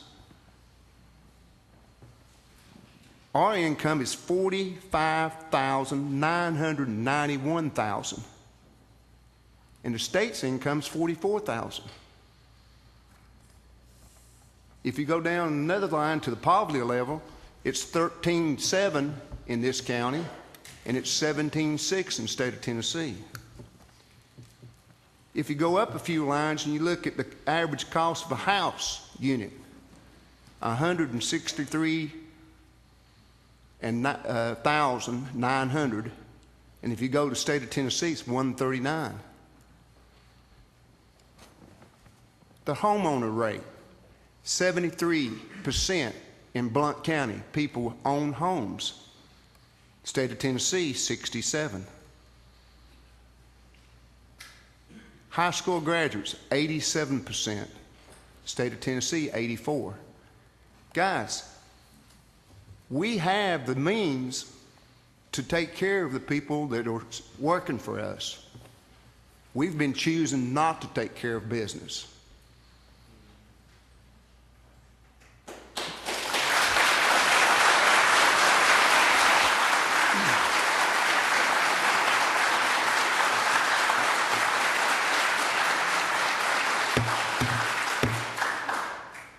Gentlemen, ladies, there's some open seats. Let's go ahead and fill these seats. There's some in the back, there's some over on this side. And then we'll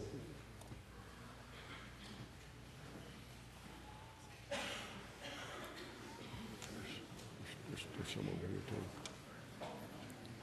here too.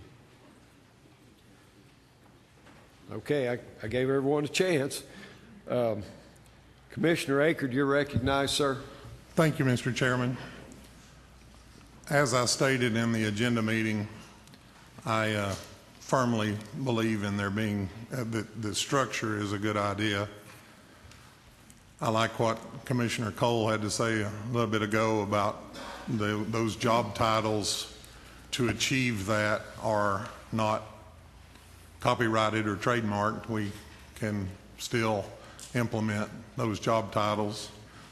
I believe the Chronos system that we passed previously will enable us to have a picture of where we are, like Commissioner Stinnett mentioned that these new titles would do, whether we adopt the new titles or not.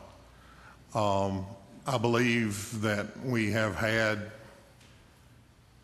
people that are employed that have been moving upward promotion-wise, and their pay has been changing on an individual basis as supervision thought necessary in the past. I don't think that everybody that works for our county started at their current wage. So that has been taking place, although we're making it sound like that it can't.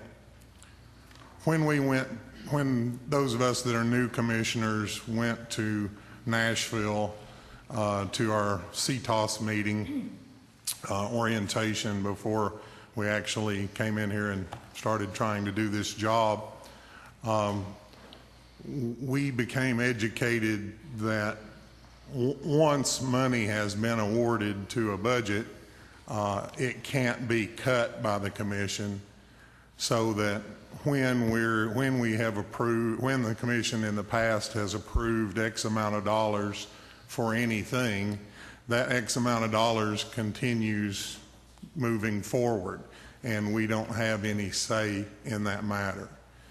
The department heads in the various departments basically set the wages rather than it being this commission.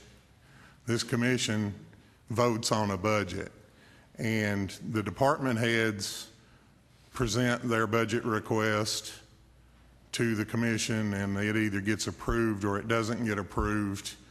But they hold the authority to disperse the money as they see fit. And I was teetering back and forth on this whole thing because of my desire to see our law enforcement folks most especially looked after, but also understanding that there are ways to do this that will require a tax increase, and there are other ways of doing this that won't require a tax increase, and the water being very muddy on that shore. So I was teetering back and forth with it. And I've been bombarded with a bunch of emails and letters from various folks touting one side of that or the other. And I got one out of my mailbox downstairs today that really set things straight for me. And I'm going to read two sentences from it. Two sentences. Did you know you are one of Blount County's largest employers? That's right, you are CEOs of Blount County Incorporated. I'm sorry, it's three sentences. All of the Blount County's employees work for me, the county commissioner. Again, as the CEO of my own business, I can set everyone's wage that works for me in that business, and I can choose whether or not I buy a piece of equipment or pay that employee. And as a commissioner, I don't have that capability. So this was very misleading, or the person that wrote this to me was certainly not informed properly about what the rules are. But as a CEO, I do have to make very tough decisions in my business, and I'm going to follow the advice of this person who recommended that I act like a CEO and realize that I can't approve something that requires me to have more money that I don't have. And I would just urge the department heads to do what's right and pay the people and let the cuts fall other places than on the people, because the people are more important than any equipment we have. And thank you very much. Thank you, Mr. Chairman. For the commissioners that are thinking of postponing the implementation of the study, this will affect 507 county employees, and most of them are with the Sheriff's Department. On average, it will add $3,000 to each of these people. It's not fair to postpone these officers' wage increases to wait on just job descriptions. As to the quality of this study, I quote Mr. Akert from the last meeting, and he says, "I wish my business had this study." Thank you.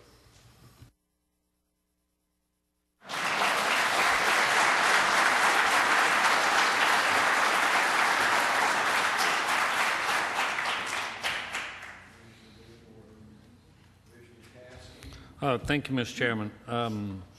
What we're being asked to do is implement a structure. We're not funding anything. That'll have to be done next month. Putting in some structure in place will provide some consistency. We don't have a lot of consistency right now when it comes to the structure that's in place now as far as wages, as far as salaries.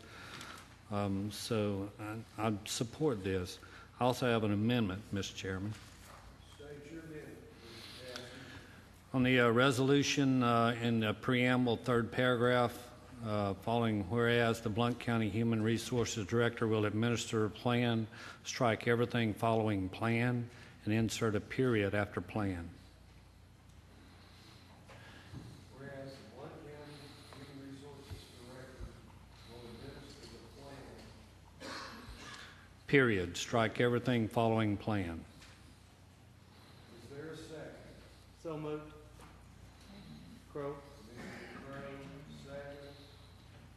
Any motion is to amend resolution 1505-004, the preamble, in the third whereas the Blount County Human Resources Director will administer the plan, period. Discussion on the motion to amend. I'm going to clear the cues out on the main motion. So if you want to speak to the main motion, we'll need to bring back in. Discussion on the motion to amend. Commissioner Daly, you recognize. I'm sorry, I would push that on the conversation before.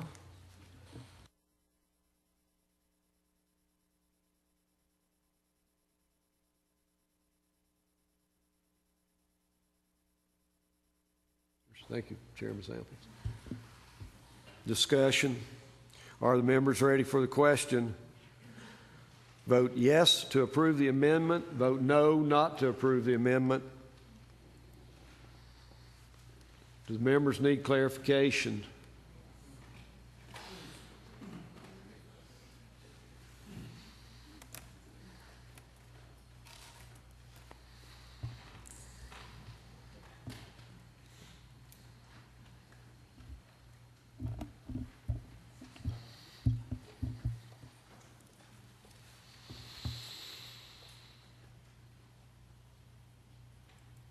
Yeah, 13 yeses and 8 noes.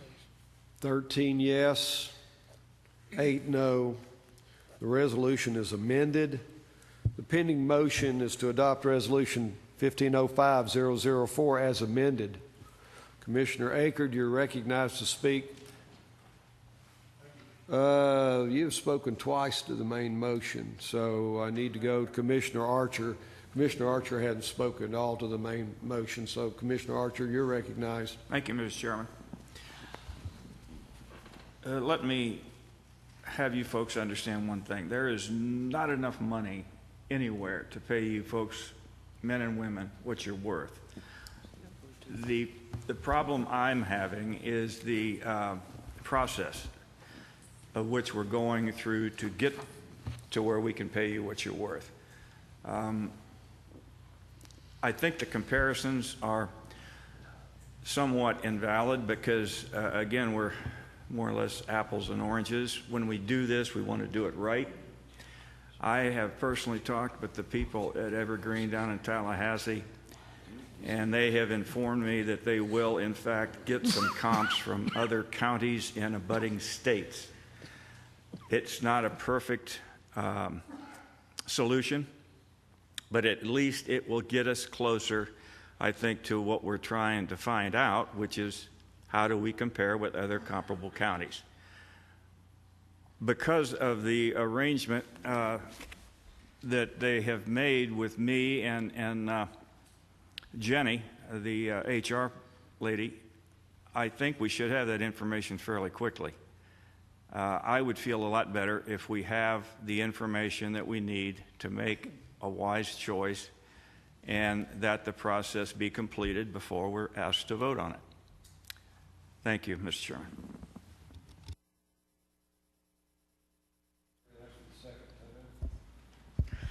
Thank you, Mr. Chairman.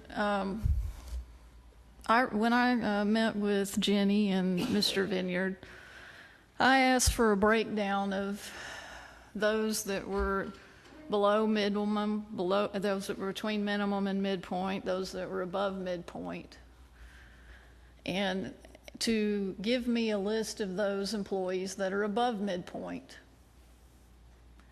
And so if we want to ensure that some people are getting better pay, why has there been no talk or discussion about cutting the ones who are making a whole lot more?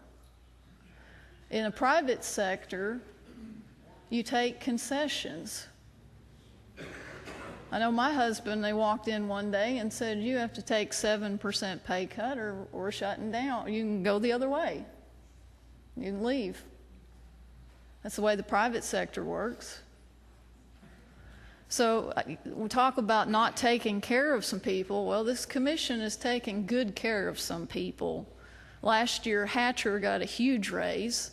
The mayor got a huge raise. The sheriff got a huge raise. And Bill Dunlap got a huge raise. So who are they to get up here and pontificate about pay raises for their employees when they got raises well above what the state says they have to be paid? So let's bring to the table some cuts, and then we will give it to the people that work hard and sweat and deserve a pay raise. Thank you. Thank you, Mr. Chairman. I think it's state law, if I'm not mistaken. I'm no lawyer, but I don't believe you can take back pay raises once they've got them established already. But I try to to simplify things as simple as possible so people can understand, and I believe that we are misleading the people. I believe that the people have been misled for us to sit here and say that we don't have the numbers for this report or we don't know what is in it, because we do. We sat down and they went over everything that we needed to know for this budget. So pretty much, not the budget for the Evergreen, but pretty much what it said is all we're lacking are job classifications. That's it. We know everything else that there is to know about this except for a few job classifications. And the longer we put this thing off, the more money we're losing. And if you want to ask yourself, if you simply think about how our county compares to other counties, we suck. People are leaving.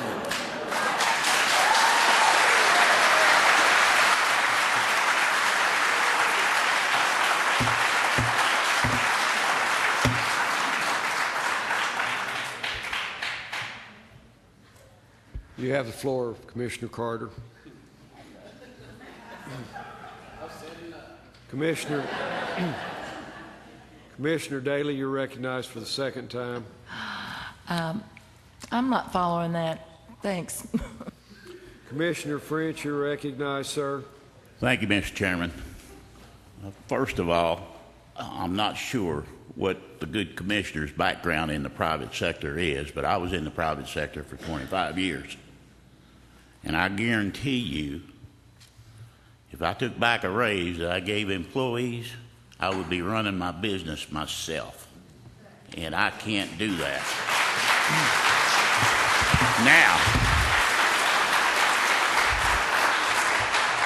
Now, that being said, several months ago, the good people of this county were given the opportunity to invest in Blount County's future, the first step, by voting for a sales tax increase.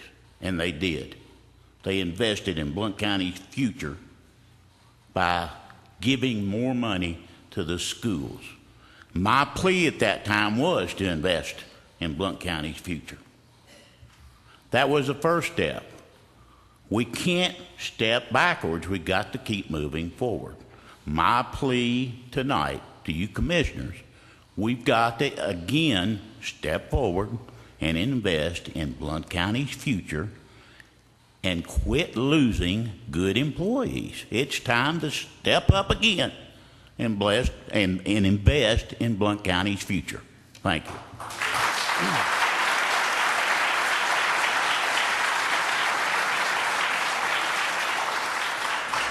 Commissioner Samples, you're recognized, sir. I just have one question. Is there a commissioner sitting here who doesn't know how they're going to vote? I move the previous question. Commissioner Samples moves previous question. Commissioner Farmer seconds. Vote yes to move the previous question and end debate. Vote no to continue debate. Please vote.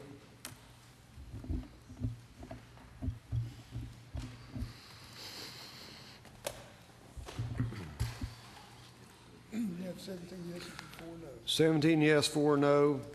Motion to move previous question carries. The pending motion is to adopt Resolution 1505004 as amended. Vote yes to adopt the resolution. Vote no not to adopt.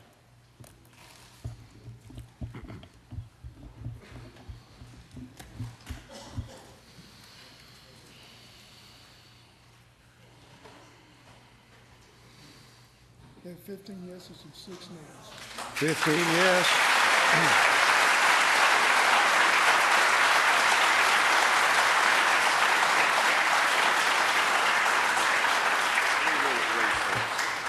$15 yes, 6 no. The resolution's adopted.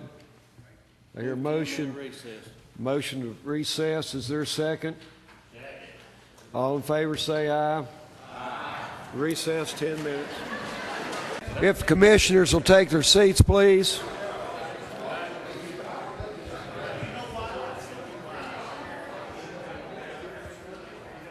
Commissioner Bowers.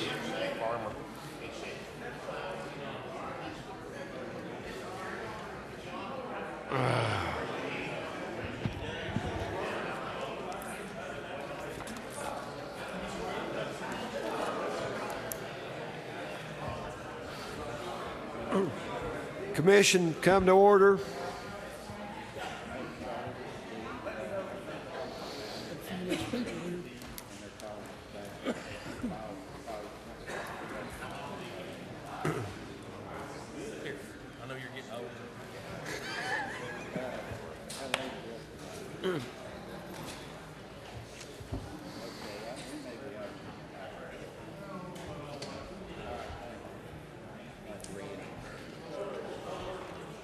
Commissioner, be in order, please.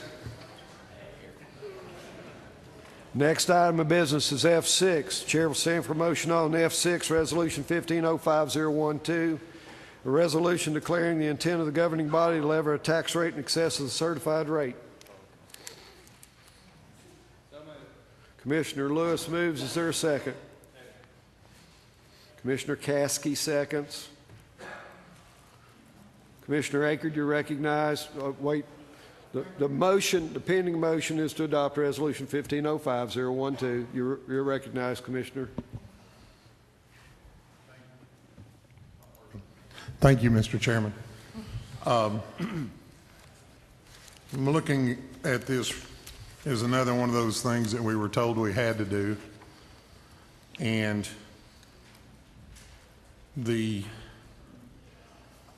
we have to pass a resolution to levy a tax rate higher than the state certified rate. That's correct. It's TCA 67-5-1701A. That's if we want to. That's not that we have to pass that resolution. That's if we intend to levy a higher tax. So we don't have to levy a higher tax. So there's some things that are a bit misleading that we deal with, and one of which came up very recently on the last item we discussed. I had indeed not spoken twice on that matter. I did not say that Commissioner, you're speaking on, not on the motion, and to correct you, sir, you turned your light off. I was coming back to you when the previous question was moved. I did not say that you'd exhausted your time. You had spoken once. There were other commissioners, Commissioner Archer, who hadn't spoke at all. But continue on debate of adopting Resolution 15-05012, sir. Mr. Chairman, with all due respect, I do believe you did say that I had already spoken twice when you told me I couldn't speak. And I corrected myself and recognized Commissioner Archer. All right. We were just told that the public resoundingly voted for a new tax last year, when in fact the vote that was a new tax to them was the wheel tax, and it lost by a 2-to-1 margin because the people do not want to pay more tax. They were sold on, you're already paying the sales tax when you shop in the city. This just goes to the schools since you're already paying it anyway. Let's vote it in. But they didn't sign themselves up to pay more tax. So with those kinds of things in mind, I would have to say that I cannot support a resolution to state that we intend to raise taxes in Blount County when I do not intend to raise taxes in Blount County. Thank you. Are the members ready for the question? The motion is to adopt 15-05012. Vote yes to adopt the resolution. Vote no not to adopt.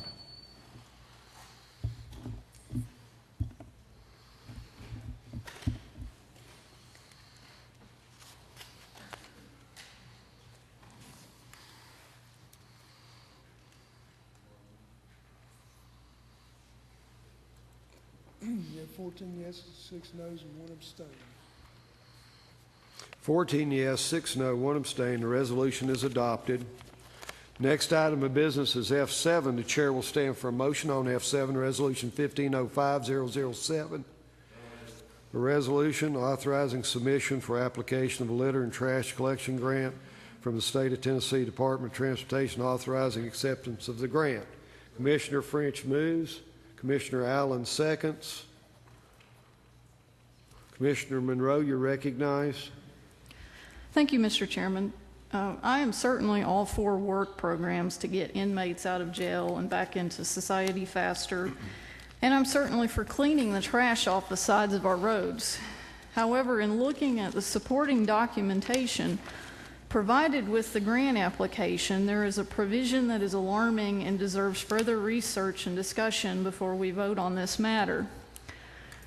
Page, let me see if it's changed.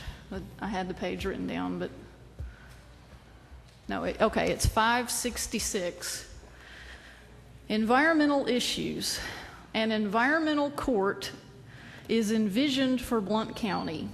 Keep Blount Beautiful board members lead this campaign by speaking with members of the community about the need.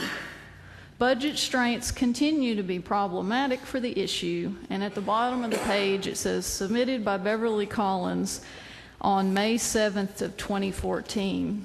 I find it interesting that our Keep Blount Beautiful representative just went to work for the Tennessee Stormwater Association, or I believe that was the organization she went to work for. So, Mr. Chairman, is there anyone here that can answer some questions about this supporting documentation? Ask a question to the chair, please. We'll Okay, and afterwards I have an emotion, so please don't.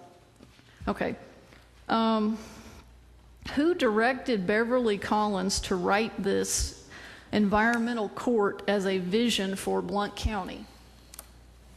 Here comes the microphone, sir, and identify yourself and your recognized answer. Thank you, Chairman. Mr. Chairman, my name is Jared Millsaps. I'm with the Blount County Sheriff's Office. First of all, that key word that you see in there is envision. Keep Blount Beautiful is a nonprofit organization in our county that does a lot of great things to, number one, increase folks to recycle and to adopt a mile programs and such as that through the state programs and through federal programs as well, Keep America Beautiful. This is, as it says, is envisioned. This is an envision for them that we could benefit from an environmental court. It's not up to the sheriff's office or this grant to make that happen. It would be up to the legislative body of Blount County, not the sheriff's office, nor Keep Blount Beautiful. Okay, so thank you, Mr. Millsaps. Commissioner, you're recognized. So are you saying Blount Beautiful submitted that, and who did they submit it to? Mr. Commissioner, Officer Millsaps, you're recognized. Beverly Collins was the former administrator of the grant that represents. She's basically paid by the sheriff's office to administer the grant portion and the report back to the state. So she was the grant administrator at the time. So it still Thank came you, out Ms. of... Commissioner, you're recognized. So you're saying that it did come out of the sheriff's office? Chair, Mr. Millsaps, you're recognized. To ask for the grant? No, let's just beat around the bush. And I don't understand what you're... We'll have one person has the floor at a time. Commissioner Mills, Jared, you're recognized. Thank you. I'm not understanding your line of questioning. We're applying for the grant with the state of Tennessee for $62,000 to help offset costs for the litter pickup. Keep Blount Beautiful is a portion of this grant, which is the education part of the grant that's required by the state. We pay Keep Blount Beautiful $1,300 a month to do the education side of it, which is required by the grant. Commissioner Monroe, would you like to comment? So Keep Blount Beautiful submitted that vision to the sheriff's department, and then someone in the sheriff's department wrote that? Mr. Millsaps, you're recognized. Thank you. I wish I need that button over here. Again. Would you like to have a seat now? I would love to have a seat. Have a seat then. Thank you. Commissioner Monroe. All right. You have the floor. With the recent stormwater regulation controversy about private property rights, I have to wonder exactly what the mission for the environmental court will be. Will the goal be to start dragging people into court for unintentionally planting a tree in a utility easement and slapping a hefty fine on a property owner? Will the goal be to start dragging people into court for planting too many of one type of tree? That's not so far-fetched when you consider who our Keep Blount Beautiful director just went to work for, which was a stormwater association. So I would move on this grant. I want to put an amendment in on the resolution. Motion to amend. State your amendment. Okay, I want to create a newly designated section. I'm sorry, hang on, I just messed my page up. Okay. labeled number 3, that reads, Insert after Blount County in item 2, number 3 to read. yeah, no grant funds shall be expended for education about or the establishment of an environmental court. Is there a second? Second. Commissioner Miller seconds. Discussion on the amendment. Commissioner Allen, you're recognized. I have a question, Mr. Chairman. Thank you. State your question. With making this amendment, we're telling Keep Blount Beautiful how to run their business, and their business is not our business. We do not own nor do we maintain Keep Blount Beautiful. So I'm confused as the legitimacy of this amendment, if it would even work. Commissioner Kaler, you're recognized. Speak to the amendment. Would like to ask Chief Millsaps a question, please. State your question, sir. Very simply, is it the intent of the Blount County Sheriff's Department to implement an environmental court? Yes or no?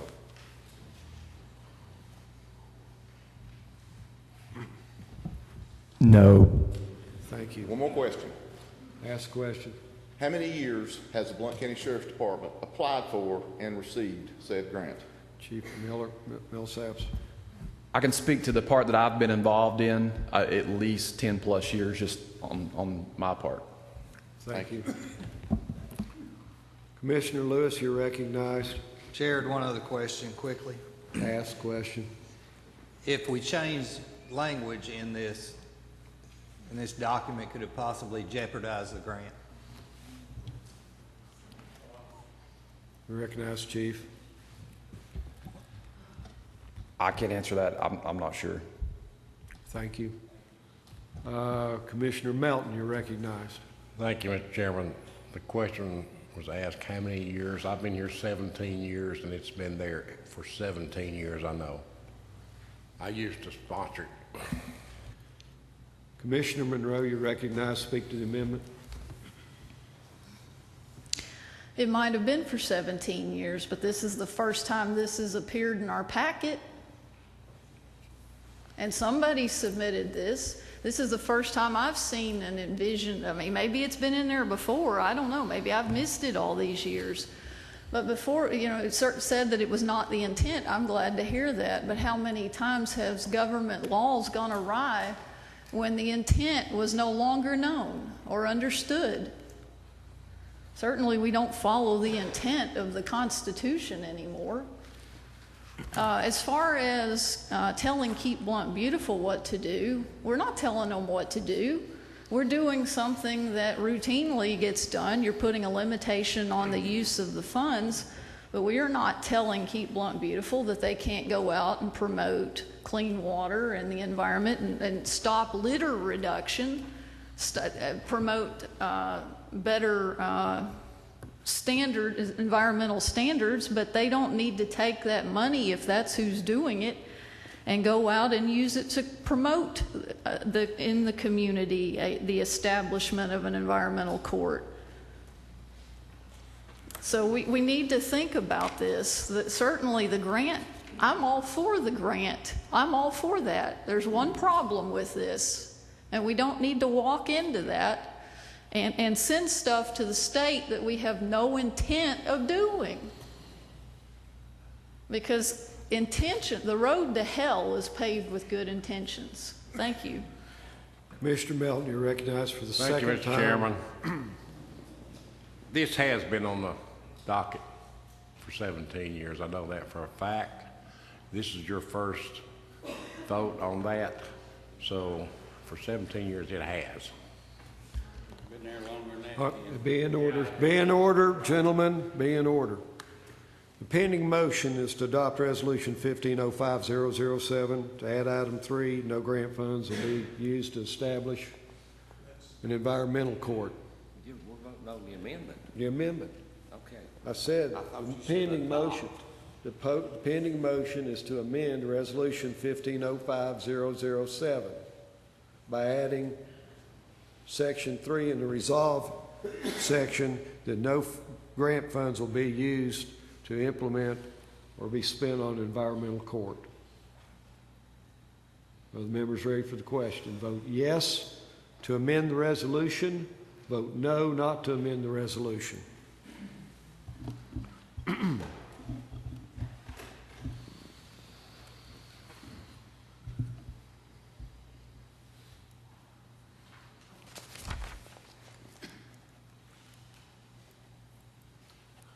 Six yeses, 15 no. 6 yes, 15 noes. The amendment fails. The pending motion is to adopt Resolution 1505007. Are the members ready for the question? Vote yes to adopt the resolution. Vote no not to adopt the resolution.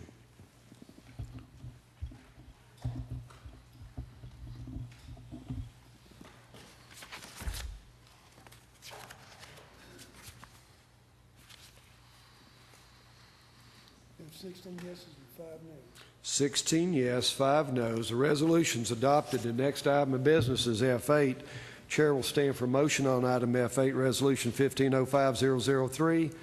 A resolution authorizing agreement between Blount County, Tennessee and Bell South Telecommunications, LLC, the Georgia Corporation doing business as AT&T Tennessee, for the purpose of granting an easement for a parcel of land lying off 111 Main Road, Maryville, Tennessee, pursuant to TCA 6521201 and Code Section 57101. Commissioner Samples moves. Commissioner Kaler seconds. The motion is to adopt 1505003. Are the members ready for the question? Vote yes to adopt the resolution. Vote no not to adopt.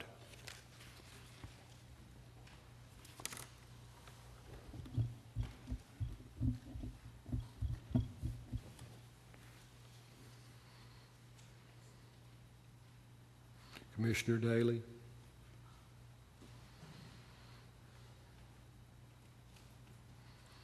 We have 21 yeses. 21 yes, 0 no. The resolution is adopted. The next item of business is F9. Chair will stand for a motion on F9 and set a public hearing for June 9, 2015, room 430, Blount County Courthouse, 6 p.m. for a resolution to amend the zoning resolution of Blount County, Tennessee by adding a new RAC2, Rural Arterial Commercial District 2. Move to approve 9 and 10. The motion is to adopt resolutions. No, is to set a public hearing and to adopt resolution 1505008. Do I hear a second? Commissioner Stinnett seconds. Discussion. The pending motion is to set a public hearing as set forth in F9 and to approve an interlocal cooperation agreement relative to the 5th Judicial Drug and Violent Crimes Task Force, Resolution 1505008. Commissioner French, you're recognized. Did you set the time and date for that public hearing? That was announced, yes, sir. June 9, 6 p.m. Is everyone clear? Are the members ready for the question? Vote yes to set the public hearing and to adopt Resolution 1505008. Vote yes on that motion or vote no.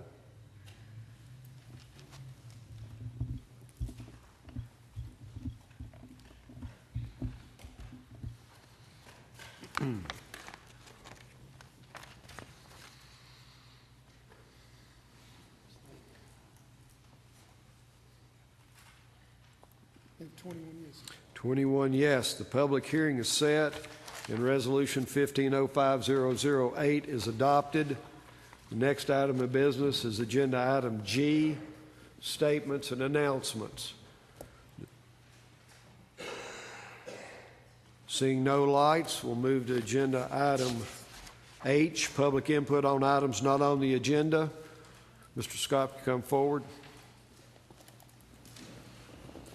Well, first, Mr. Chairman, my name is Dick, not Mr. Dick Scott. That was my father. Okay. Start the clock. Yeah, Dick Scott, District 10. You know, through this last 2 or 3 months with all the debate on the salaries, so forth and so on, I had hoped not to hear a commissioner say, let's cut some salaries. Okay, I'd just like to say that that's not the answer. Okay, to start cutting people's salary. Okay,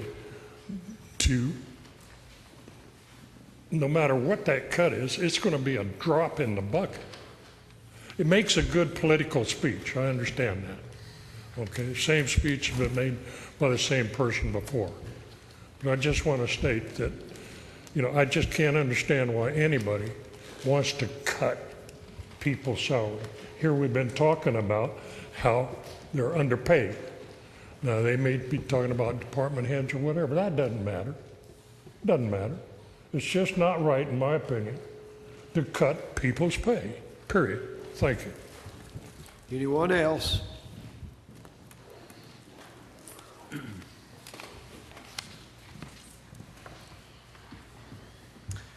Keith Miller, District 4. Commissioners, Psalm 11:3 states, "If the foundations be destroyed, what can the righteous do?" At the last commission meeting, one of your number dramatized the oath you all swore to the Constitution with the raising of her hand as she re-emphasized the seriousness of that oath. Shortly thereafter, a member of the sheriff's staff made a flippant remark about the raising of one's hand to take an oath to the Constitution. I do not believe I have ever heard such disrespect ever spoken by anyone with reference to the Constitution of Tennessee or the United States Constitution.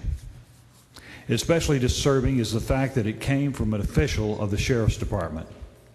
Not only is the United States Constitution highly respected by the people of this county, but some who have taken that oath, referred to by the Commissioner, have given their lives in executing it. We would all do well to remember that when such an oath is taken as part of a military swearing-in ceremony, especially since we're nearing Memorial Day, it means I will protect and defend the Constitution against all enemies, foreign and domestic, even if it kills me. The very bedrock of the temporal social order we have established as Americans is the Constitution.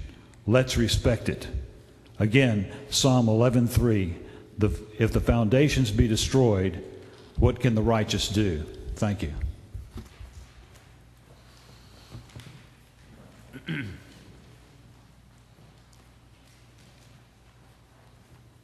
Troy Ball, District 7. Just to touch back on the Evergreen study, yes, I did take a 7% pay cut. I don't know whether some commissioners may have been in managerial positions where they could say they can't take back raises because they'd lose people. I know that my 7%'s cost me, I could went and bought a brand new Z28 today. Yes, it does hurt, but I still have a job. Sometimes you have to look at retention and turnover, and there comes a point of diminishing returns. Any economist will say that. Any CEO knows that our CEO was taking a $1.6 million salary. That really helped morale down low. So anyway, these are things you need to look at before we put people in a classification and you're stuck with that classification without all the information being available. Thank you.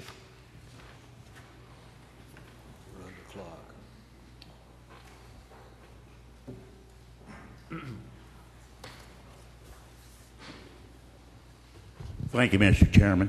My name is Ron French, and I'm speaking as a constituent in District 9. I merely stated, and I'm not sure what the gentleman's position in his company is, but I owned my own company, and there were times that I paid my employees with a raise that I tried to give every so often, and I didn't receive a paycheck. So I made the sacrifices. I understood what the problem was, and I took care of it in my way. So if the gentleman that spoke before has owned his own business and has gone through that, he's welcome to speak his mind. Thank you. Anyone else? I have one person wants to speak.